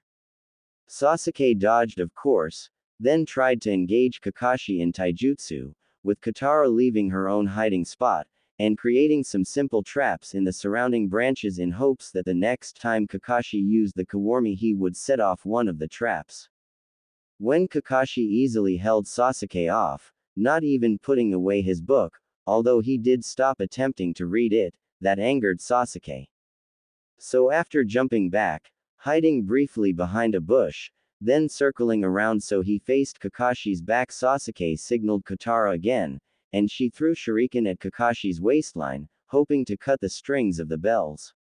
While Kitara was distracting Kakashi, Sasuke prepared his grand fireball technique, which unfortunately took a few seconds to build and shape the chakra if he wanted to make a large one, at Kakahi's back and from a slight angle closer to Kakashi's blind side. That seemed to work for a second, with Kakashi seeming to be crying out in pain surprise, until the Kakashi that was surrounded by fire poofed away to reveal a burned log. Neither Kitara nor Sasuke knew where Kakashi had gone, glancing frantically around to see where he would attack from next. After all, if that grand fireball had hit he would have been severely injured, so it was unlikely he would remain solely on defense. Then 2 hands burst out of the ground, grabbed Sasuke by the ankles and dragged him into the ground, leaving only his head and part of his neck above ground. After making a pithy comment to Sasuke, "Shinobi can attack from any angle, not just front, behind or sides." Kakashi turned to Kitara, threw a large amount of dusty dirt and leaves at her to obscure her sight with some sort of jutsu. Then when she jumped away from it he tried to entrap Kitara in a genjutsu of a muddy, bloody Sasuke with sunken eyes and yellowing skin staggering toward her, groaning. Though briefly horrified at the looks of a zombie Sasuke, Kitara knew it was a genjutsu immediately. After all, there was no way Sasuke could have died, become a zombie, and dug himself out of the ground in the 3 or 4 seconds her sight was obscured by the dusty dirt and leaves, but she was unable to dispel it to see reality for a few seconds due to needing to form the Kai hand sign and needing to concentrate on disrupting her chakra. She had practiced in the academy, but always in a classroom setting after the sensei had told her he was casting a genjutsu on her and to prepare to disrupt it. Dispelling a genjutsu in a few seconds had given her a passing grade then, but Kitara made a mental note to herself to practice frequently to increase her speed at disrupting genjutsu. After all, in battle against real opponents a few seconds without sight could mean the difference between life and death. In that time Kakashi had vanished yet again, not showing up to attack for more than 30 seconds. This meant that the direct confrontation and partial teamwork just between Kitara and Sasuke that Sasuke had planned out had failed, and as she helped dig Sasuke out of the ground, Kitara told him so. Kakashi-sensei will not be taken out by such direct methods. He is a Jonin after all, even if a weird, lazy, and perpetually late one, and he has even hinted that we should look underneath the obvious before, so I think we should get Tomohiro involved and try a three-pronged attack. It is a shame we don't have time for a more subtle approach, such as pickpocketing Kakashi while he is distracted by something else, since that would probably be easier than direct combat if we could get him to let down his guard, but we have less than 30 minutes until noon, so there is no time for that. Kitara thought that maybe Kakashi wanted to see if they could see underneath his test and work together in spite of being set up to compete. Kitara then thought for a second, searching for any potentially useful skills she remembered Tomohiro using during their academy class, and remembered that Tomohiro said he specialized in genjutsu and kenjutsu, so she decided that if he knew one a mid-level genjutsu to distract and distort Kakashi's sight would improve their chances and include Tomohiro at the same time. After Sasuke got one of his arms free, she told him, "I am going to track down Tomohiro, and ask for his help. He specializes in genjutsu and kenjutsu supposedly, so he can act as a perfect distraction, and you and I can drive Kakashi into a trap I'll have set up." However, when she tracked him down and asked him, saying, "I know you say you specialize in genjutsu, so do you know any that could obscure Kakashi's sight subtly enough that he is unlikely to notice he is in genjutsu immediately? Not one of the flashy ones to scare people like the hell viewing technique, but just something that will allow one of us to sneak up close to him without him noticing. I do know a mid-level genjutsu that would do what you say. But it takes more chakra than the low-level ones taught in the academy. Since it has to infiltrate the chakra system after subtly crossing the distance between me and my target, I have good control but very low chakra reserves. Even if I have not been very active, I can only perform that genjutsu once a day when my chakra is at its highest level. I have lost some chakra throughout the day, and since I did not eat breakfast, my chakra level is too low to actually use it until I eat something to recover some or grab some from someone else." Tomohiro said sadly. "Really? You are saying you are useless due to missing one meal? That is pathetic. If we pass this, you will need to train a lot more seriously to increase your chakra. Fortunately for you, I have trained a lot more, so have decent reserves, and did not skip breakfast, so I have plenty of chakra to spare, so I will help you help us." I'm not sure, but this test might be more about looking underneath the obvious and seeing through Kakashi's deception, working together as a team despite seeming to be in a competition to get one of the two bells. You have that odd technique to take other people's chakra safely and relatively quickly, right? I remember that was the only time you ever won a spar, when the sensei lifted the usual rules of taijutsu only and allowed us to use one jutsu or weapon. So take my chakra until you have enough to cast that good genjutsu, so you can help Sasuke and I. Although you don't deserve it, if we manage to get the bells I'll give you mine. Technically I am younger than most academy graduates, so it won't hurt my career much to go back. Just don't try anything perverted. Don't try to touch my chest or caress me or whatever. I hate perverts, and I've seen you staring at some of our female classmates in a perverted way. This is not an excuse to cop a feel. You should be able to take chakra from any skin contact, so only touch my arm." As she reluctantly let Tomohiro touch his glowing hands to the arm she was holding out, Kitara wondered whether it was worth all this effort to tolerate a known pervert and let him touch her, even if only on the arm, just to improve the chance at passing. The amount of chakra Tomohiro took seemed little, about the same amount that Kitara usually used for her more complex henges or a kawarmi from a non-prepared object like a rock or tree branch rather than the standard human-shaped log or dummy used in the academy, but then again, genjutsu were not supposed to take much chakra.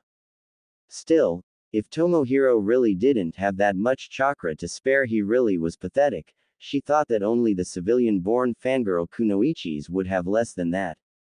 Tomohiro then described the genjutsu he would use, one that was deceptively simple in theory but actually hard, hiding the actions of others by targeting the target's brain, copying their initial impression of their surroundings, then looping that so they would see the same thing so they could not notice when there was a change, even obvious movement, rather than making the victim see some strange sight. The genjutsu was limited to sight, so a skilled person would notice sounds, smells, or the touch from contact from someone else, so they could not directly just grab the bells from his belt. The genjutsu would also alter Kakashi's perception of his surroundings to a small amount, making him think everything was normal, nothing new was occurring, so a small amount of noise that made sense from the background would be ignored, but not the whistling of high-speed kunai, or tinkle of a bell. Kakashi had returned to the original clearing and was reading again, right next to the 3 posts and next to the memorial rock when Tomohiro and Kitara tracked him down again. Sasuke was already impatiently hiding within the general area. Kitara began to move in a wide circle around the clearing, setting more traps, until she found Sasuke glaring at Kakashi a fair distance away while perched in a tree. She briefly whispered out to Sasuke that Tomohiro would use a genjutsu that would make Kakashi ignore anything that would normally be strange. Sasuke could walk up to Kakashi and attack from point-blank range, maybe even set up a wire trap around Kakashi, as long as it did not touch skin, make a sharp sound or do something that would smell strongly, so he could prepare for his most powerful but least accurate fire jutsu. It was unlikely that Kakashi would actually be caught, but it might hurt him a bit or cause him to leap away in a brief panic, or kawarmi with the closest object. Kitara would keep setting up traps, and try to hide near a likely kawarmi spot or tree branch that he might leap to so that she could set them off if when Kakashi managed to see through the genjutsu and avoided the fire jutsu, perhaps managing to actually catch one of his arms or trap him briefly long enough for one of the two to get close enough to cut the strings of the bells. Kitara had not set up a prearranged signal with Tomohiro beforehand for when the genjutsu was in place, and he was surprisingly good at hiding. She could not find his presence, but figured in a minute or so he would have had enough time to use the genjutsu by now anyway, so she continued layering traps, using wires, thread, springs, rubber bands, blunted kunai, paint pellets, and the vine-like small branches of the nearby trees. Kitara had gotten into the habit of always carrying a small sealing scroll full of her normal prank supplies with more in all her extra pockets, since even if she liked to research her target and plan out a prank at least a week ahead of time, if she saw an opportunity for a minor prank or one of her repeat pranks such as the first one against the dull sensei, she did not want to waste it by having to leave to grab more supplies. The wires or threads could trigger minor and dud explosion tags, smoke bombs, and paint pellets or paint-filled water balloons if tugged on hard enough. The rubber bands loosely held the vine-like small branches back, with numerous blunt kunai and shuriken threaded on the leaves, connected to more threads so that cutting one section of the rubber bands, thread or wire could set off a veritable minefield of traps or solely single traps at a time in a chain that could guide someone in the direction of the next trap. After a few minutes, Sasuke quietly walked up to Kakashi, and loosely planted kunai with obvious wires attached in a loose circle in the ground surrounding Kakashi. Clearly Tomohiro's genjutsu was working, since there was no way Kakashi would have ignored that normally.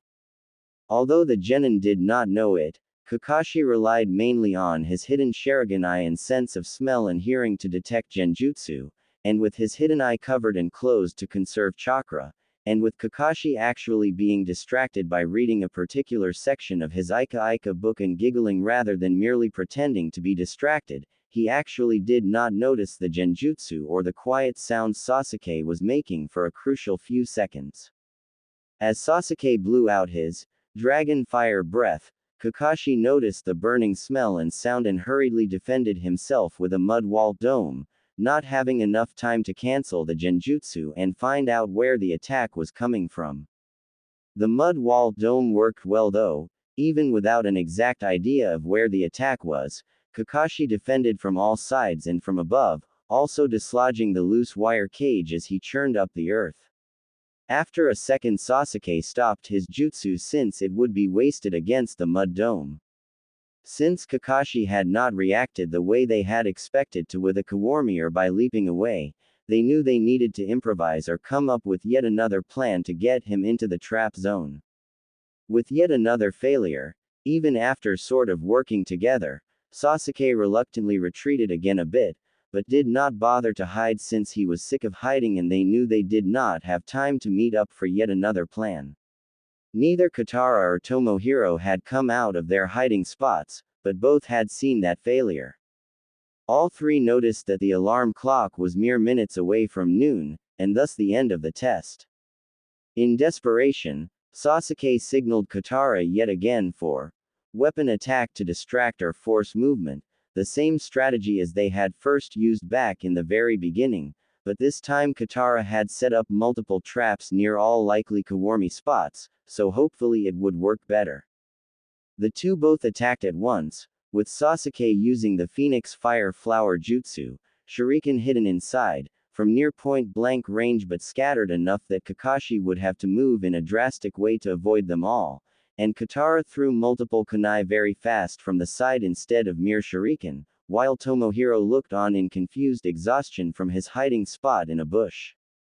Although neither of the attacks landed, the two did manage to drive Kakashi into one of the traps Kitara had set up. When Kakashi managed to use Kawarmi Jutsu again to escape the trap and ended up near Tomohiro's hiding place, Tomohiro decided to try to help out by bursting out and attacking head-on with his sword. This failed too, of course, but Kakashi now believed they had learned the basic lesson he wanted to impart and were truly working together, but also wanted to draw out the tension and make sure it was not coincidence. So after the alarm rang and drawing out the moment, Kakashi announced, "You, all, fail and pass. Partially." With an eye smile. "Huh, what?" Tomohiro exclaimed. "How can you partially fail and pass? We didn't get a single bell." "Well, you didn't get a bell but you did make a good plan and showed many skills that genin need, so I'm giving you all a second chance. I'm going to tie one of you to a post, Tomohiro, since he did the worst and least. Then giving you a chance to recover by giving you these 2 lunches as well as time to plan out a new approach, while I go have lunch elsewhere. Don't feed Tamahiri, that is a second punishment after all, but if you 3 succeed in getting even 1 bell after this time you will all pass. If you don't, Tomohiro will be sent back to the academy, or I'll recommend he be dropped from the program, but might let Sasuke and Kitara pass if they impress me enough." After tying up Tomohiro, he gave Sasuke and Kitara the 2 lunches, warning them not to untie him until he got back or feed him, then shushined away, though hiding to listen and watch what they would do. Once Kakashi seemed gone, Kitara and Sasuke glanced at each other then sat near Tomohiro. After a few seconds of opening up the lunches, quite generously proportioned with multiple rice balls and other items, Kitara said, "We should feed Tomohiro anyway, it's not like Kakashi would know, and he'd be useless without food since he said he didn't have enough chakra to do much just from skipping breakfast, so I had to let him use that strange chakra stealing technique to give him some of mine, and I do not want to have him take yet more chakra from me." Sasuke then said, "He'd be pretty useless anyway, the only reason he wasn't dead last was because of that student who couldn't use any jutsu anyway. Besides, the 2 of us can already work together well and will pass if we manage to impress Kakashi. We don't even need a bell now, besides we barely managed to include him in that previous plan anyway. That genjutsu was very useful, I'll admit, but there's no way it would work again. No way Hatake-san would let him get close enough to use that chakra stealing technique, and just swinging that sword around would be useless as well. I know that, but I truly think Kakashi-sensei's words about looking underneath the underneath, or whatever applies to this as well, and we did come much closer when we worked with him. An extra person to help and distract is usually better." Plus the only two-person genin teams I've ever heard about is when the third member was injured or killed during wartime, but when things calmed down the team usually added another member from the reserves, those who also lost teammates, or the team was broken up entirely. It does not seem like Konoha would be willing to have a two-genin team during this peacetime. 4-man squads, 1 jonin and 3 genin is standard, so even if we do not have Tomohiro we will need a third person anyway.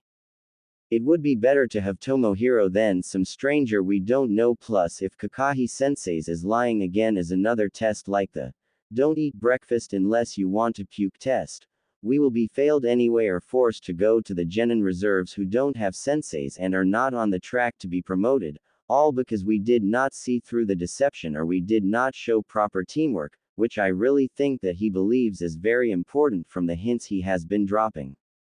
I suppose your words make some sense, and we did have that light breakfast you recommended earlier, so we're not nearly as bad off as him, Sasuke said reluctantly, then held out a rice ball against Tomohiro's mouth. Tomohiro enthusiastically started eating, though was somewhat disgruntled that they had simply ignored him the entire time while debating, and that they had not bothered to even ask for his opinion at all. He had already expected that of Sasuke, but Kitara at least had seemed to be a bit better than that. She had asked for his help earlier after all, and he had done as she asked and proved himself, but here she was saying they should try for a bell just because he was better than a stranger.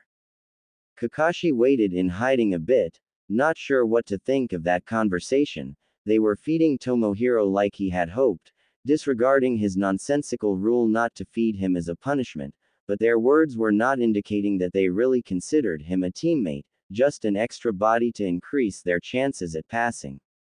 Still, they had shown the basics of teamwork earlier, and it was clear that they were both very used to working with each other. They would probably warm up to him with time, as long as Kakashi worked on many teamwork exercises with them. Doden clearly told them he wanted them to all three work together, that working together as a team with Tomohiro an equal part of the team was the most important thing they could do at this point. Kakashi considered making them go through with the attempt to get a bell and seeing if they came up with a good plan, but Tomohiro was clearly still exhausted, even they were showing some signs of that, so there was no way he could believably let them grab a bell. With that thought, Kakashi shusined in again, using smoke instead of leaves, and used a minor area genjutsu to imitate storm clouds and thunder, dramatically saying, "You disobeyed me, you all pass." With another eye smile at the end. This time Kitara joined in on the surprised shout of, "What?" that Tomohiro exclaimed, while Sasuke scowled then smirked. A true shinobi knows how to use or counter taijutsu, ninjutsu, and genjutsu. They follow the shinobi code, they follow the orders of their superiors when they make sense, but know how to improvise when a situation changes. They see underneath the obvious and they see through the deception of enemies, thus seeing underneath the underneath. They do anything necessary to complete the mission assigned to them. However, a single shinobi working alone, or even two, could never complete a hard mission. It takes the skills of a good team to complete most missions. Konoha values teamwork. The historical successes of Konoha were due to our good teamwork, especially the legendary teams who were perfectly synchronized. Kakashi lectured. Kakashi continued to explain. My test was not only to see that you had the skills to be genin, but also if you had the mindset to be successful genin. I wanted to see if you could put aside your differences and ignore your personal gain or loss to try to complete my mini mission of retrieving a valuable resource. Thankfully you were capable. All three of you worked together and set up a good strategy that might have worked if I was not such a skilled jonin. It certainly would have worked against a dull or weak shunin at least, so after passing my second mini test to make sure you knew which rules are important and make sense, then disregarding the one that did not in favor of helping your teammate, I believe that as long as you keep improving, and keep working as a team, you should survive and be capable of completing genin level missions with my supervision, though you will of course need to work very hard at that. Kakashi told the three. Someone I knew whose opinion I have come to value once said, "Shinobi who break the rules and abandon their mission may be trash, but shinobi who abandon their comrades are worse than trash." I want you three to internalize and live those words as my genin and hopefully throughout your shinobi career. Kakashi then nicely unsealed another bento, claiming he had planned to eat it, but they could have it instead as a reward for their teamwork in passing his test. Keep bonding together as a team, relax and enjoy your success today, tomorrow your career as true genin will start. Meet here again at 8 a.m. in the morning to start taking missions as true genin, and dramatically disappeared in a swirl of fluttering leaves. After they processed the fact that they had passed the test of Kakashi, they were actually genin now, and would start taking missions right away. Kitara untied Tomohiro and gave him the extra bento. Then she tried to make Tomohiro and Sasuke to get along and work as a team for real, not just by coincidence as had happened previously. As they were eating, Kitara suggested, "Now that we are officially shinobi, let's work together and come up with combos and scenarios that use all of our skills and specialties so we can deliberately repeat that and even better things." Both refused, of course, with Sasuke refusing to be held back by a weakling. Sasuke snarled out, "It was your idea to get Tomohiro's help, and it did help somewhat, but that was the only thing Tomohiro did right, he couldn't do anything else. He is a failure in general, and helping us pass was due to luck and our own efforts. He might be a part of the team now, but that does not mean we need to pander to him and change our own combos to include him or imagine up ways he can help." Tomohiro responded to that with, "I don't want to work with an arrogant, entitled, emo-tem like Sasuke. Are you after all? You just said that I'm just a better option than a stranger, just an extra person to act as a distraction. There's no need to come up with special combos or scenarios for me, I'll just distract people after all." Quote. Kitara tried one more time to convince them, saying, "I'm sorry for that, Tomohiro. I just meant that as you are right now, just after just using that genjutsu, you could likely only help us and distract, but we have time now that we are real genin. After all, no genin in peacetime is given dangerous or hard missions right away, they get extra time to train with their Jonin sensei and do easy missions first. You will get better, but your specialties are already known, we will just be improving your overall state so you can do more later on. Tomohiro-san, I understand that we did not get along in the academy, and only barely here, but we are teammates now. As long as you do not leer at me or act too perverted in front of me, I will work with you and help you improve rather than yelling at you or hurting you. And once he gets to know you and sees you working to improve yourself, Sasuke will stop acting like a tem." Tomohiro responded with, "Kitara-san, I won't act like a pervert or leer at you. You are a tomboy and not all that pretty to stare at anyway, and I am willing to try to work with you. But unless he stops being so stuck up, I refuse to work with Sasuke-tem more than the minimum to get by. There's no point in coming up with combos or whatever at this time, I just want to go home right now." After that, Tomohiro went his separate way, having finished the bento quickly due to still being very hungry. On the way back to their apartment building, Kitara tried to convince Sasuke to try to open up to Tomohiro and stop ignoring him or putting him down. "Sasuke-kun, Tomohiro is not entirely useless. He used that genjutsu which allowed you nearly land a good jutsu on Kakashi-sensei. It's just because Kakashi-sensei used that mud dome instead of jumping or using Kawarmi that the plan did not work, and Tomohiro does know how to use a sword, which neither of us do."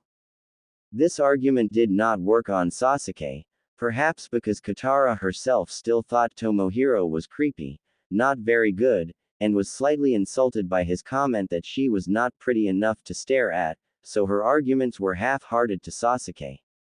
The three met up at 8 a.m., with Kakashi being late again, although only by 2.5 hours instead of 3, so at least there was some improvement. After waiting 15 minutes, Kitara had started working with Tomohiro, trying to see what they could do to help him improve, with not much success since they dared not do any heavy exercise, not sure what mission they would get, and sparring would likely end in disaster. The three were still quite irritated when Kakashi arrived, especially since the excuse he used was even lamer and less likely than the first one he used.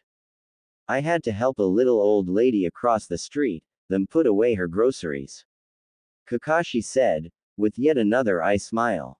The three were only slightly excited for their first mission, knowing that genin were not assigned glamorous or dangerous missions without experience and extra training from their Jonin sensei, but at least they would start getting that experience. Once they arrived at the mission hall, they learned that the best D-ranked missions that prepared genin for harder missions in the future had already been taken by other teams. It was nearly noon again after all. The first D-ranked mission, despite being perfectly within the skills of the genin, took far longer than it should have been because neither Tomohiro or Sasuke wanted to work together, and Kitara was only half-heartedly trying to act as a bridge between them, not really liking that she had to be the one to force them to work together, that neither would work together even though it would be more logical and they would do much better if they did work together. The mission itself was a disappointment. Fixing up a semi-decorative fence and repainting it was not what any of them had expected or wanted as their first mission. Only one small section was broken, and the client had left a few new pieces of wood and nails near it so the fence was easily fixed, but all the paint was faded by sun and worn down, not to mention the client wanted it to be a completely different color. It had been painted an off-white and now he wanted it yellow-green. Sasuke took the inner portion of the fence, with Tomohiro taking the outer portion, and Kitara painted the gate in both inner and outer portions near the gate. Due to refusing to work together or communicate, and probably inexperience with such manual labor, the sides of the fence that Sasuke and Tomohiro had started painting had gaps and splotches of unevenly applied paint on the bottom and top which could be considered either inner or outer. Not to mention they, accidentally, splattered paint on each other. Kitara had done such things often before to raise money, so took on the hardest task for herself, but when she checked briefly and saw those uneven parts she knew that the client would not accept that, so went over the bad parts and fixed them herself.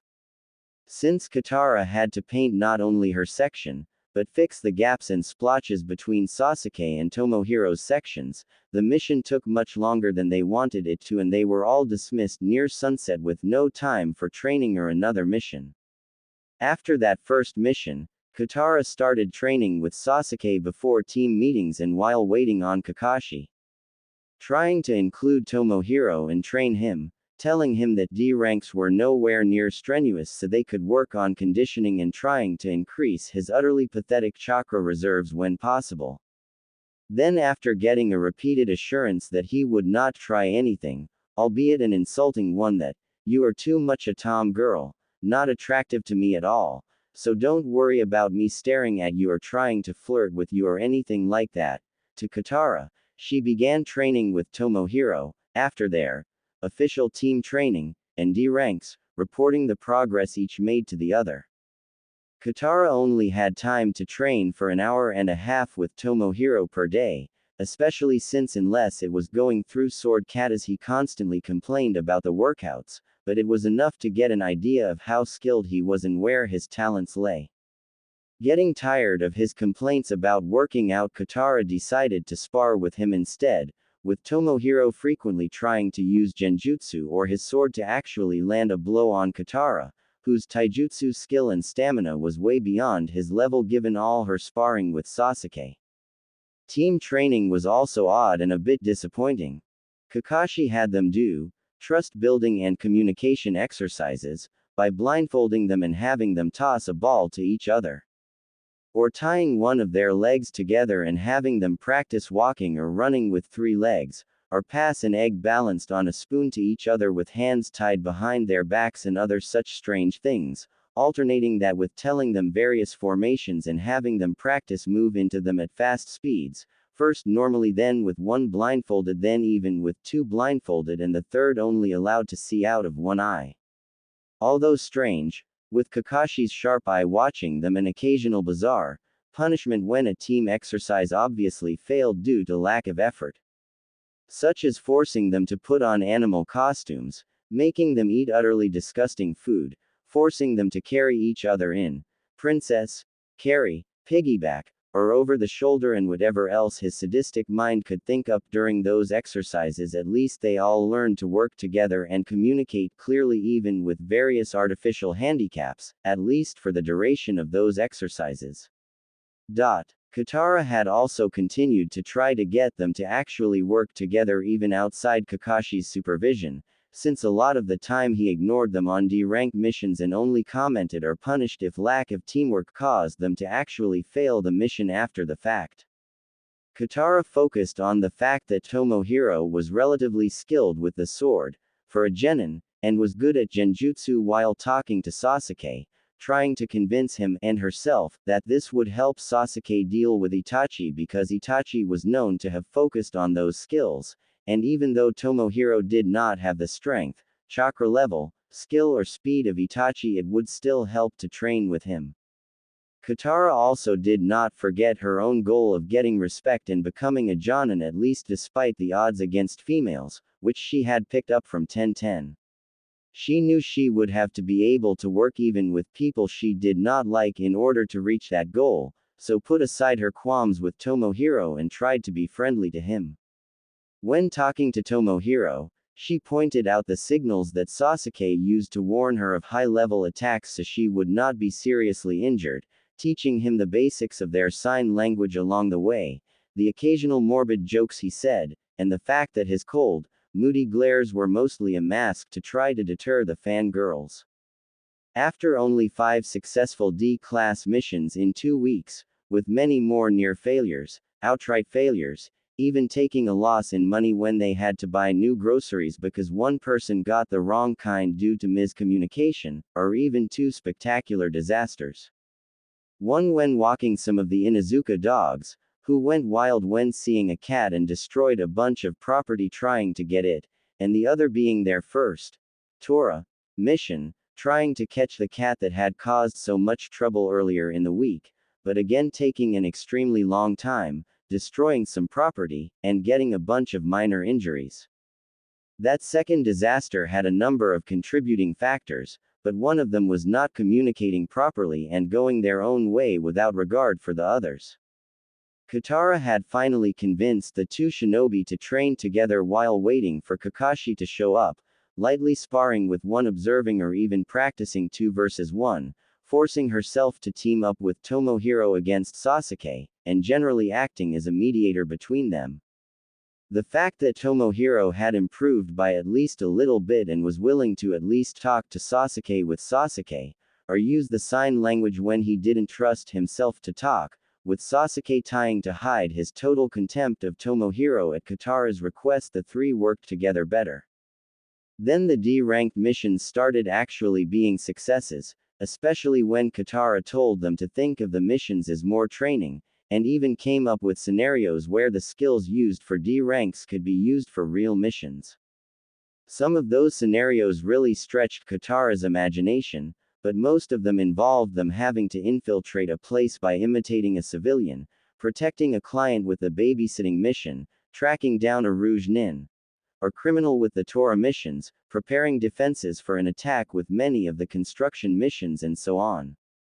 Although it took a long time to catch her in any good time, the mission to catch Tora the cat was one they took multiple times with some success after the initial time when it took 8 hours and many minor injuries and property damage due to underestimating her and lack of communication.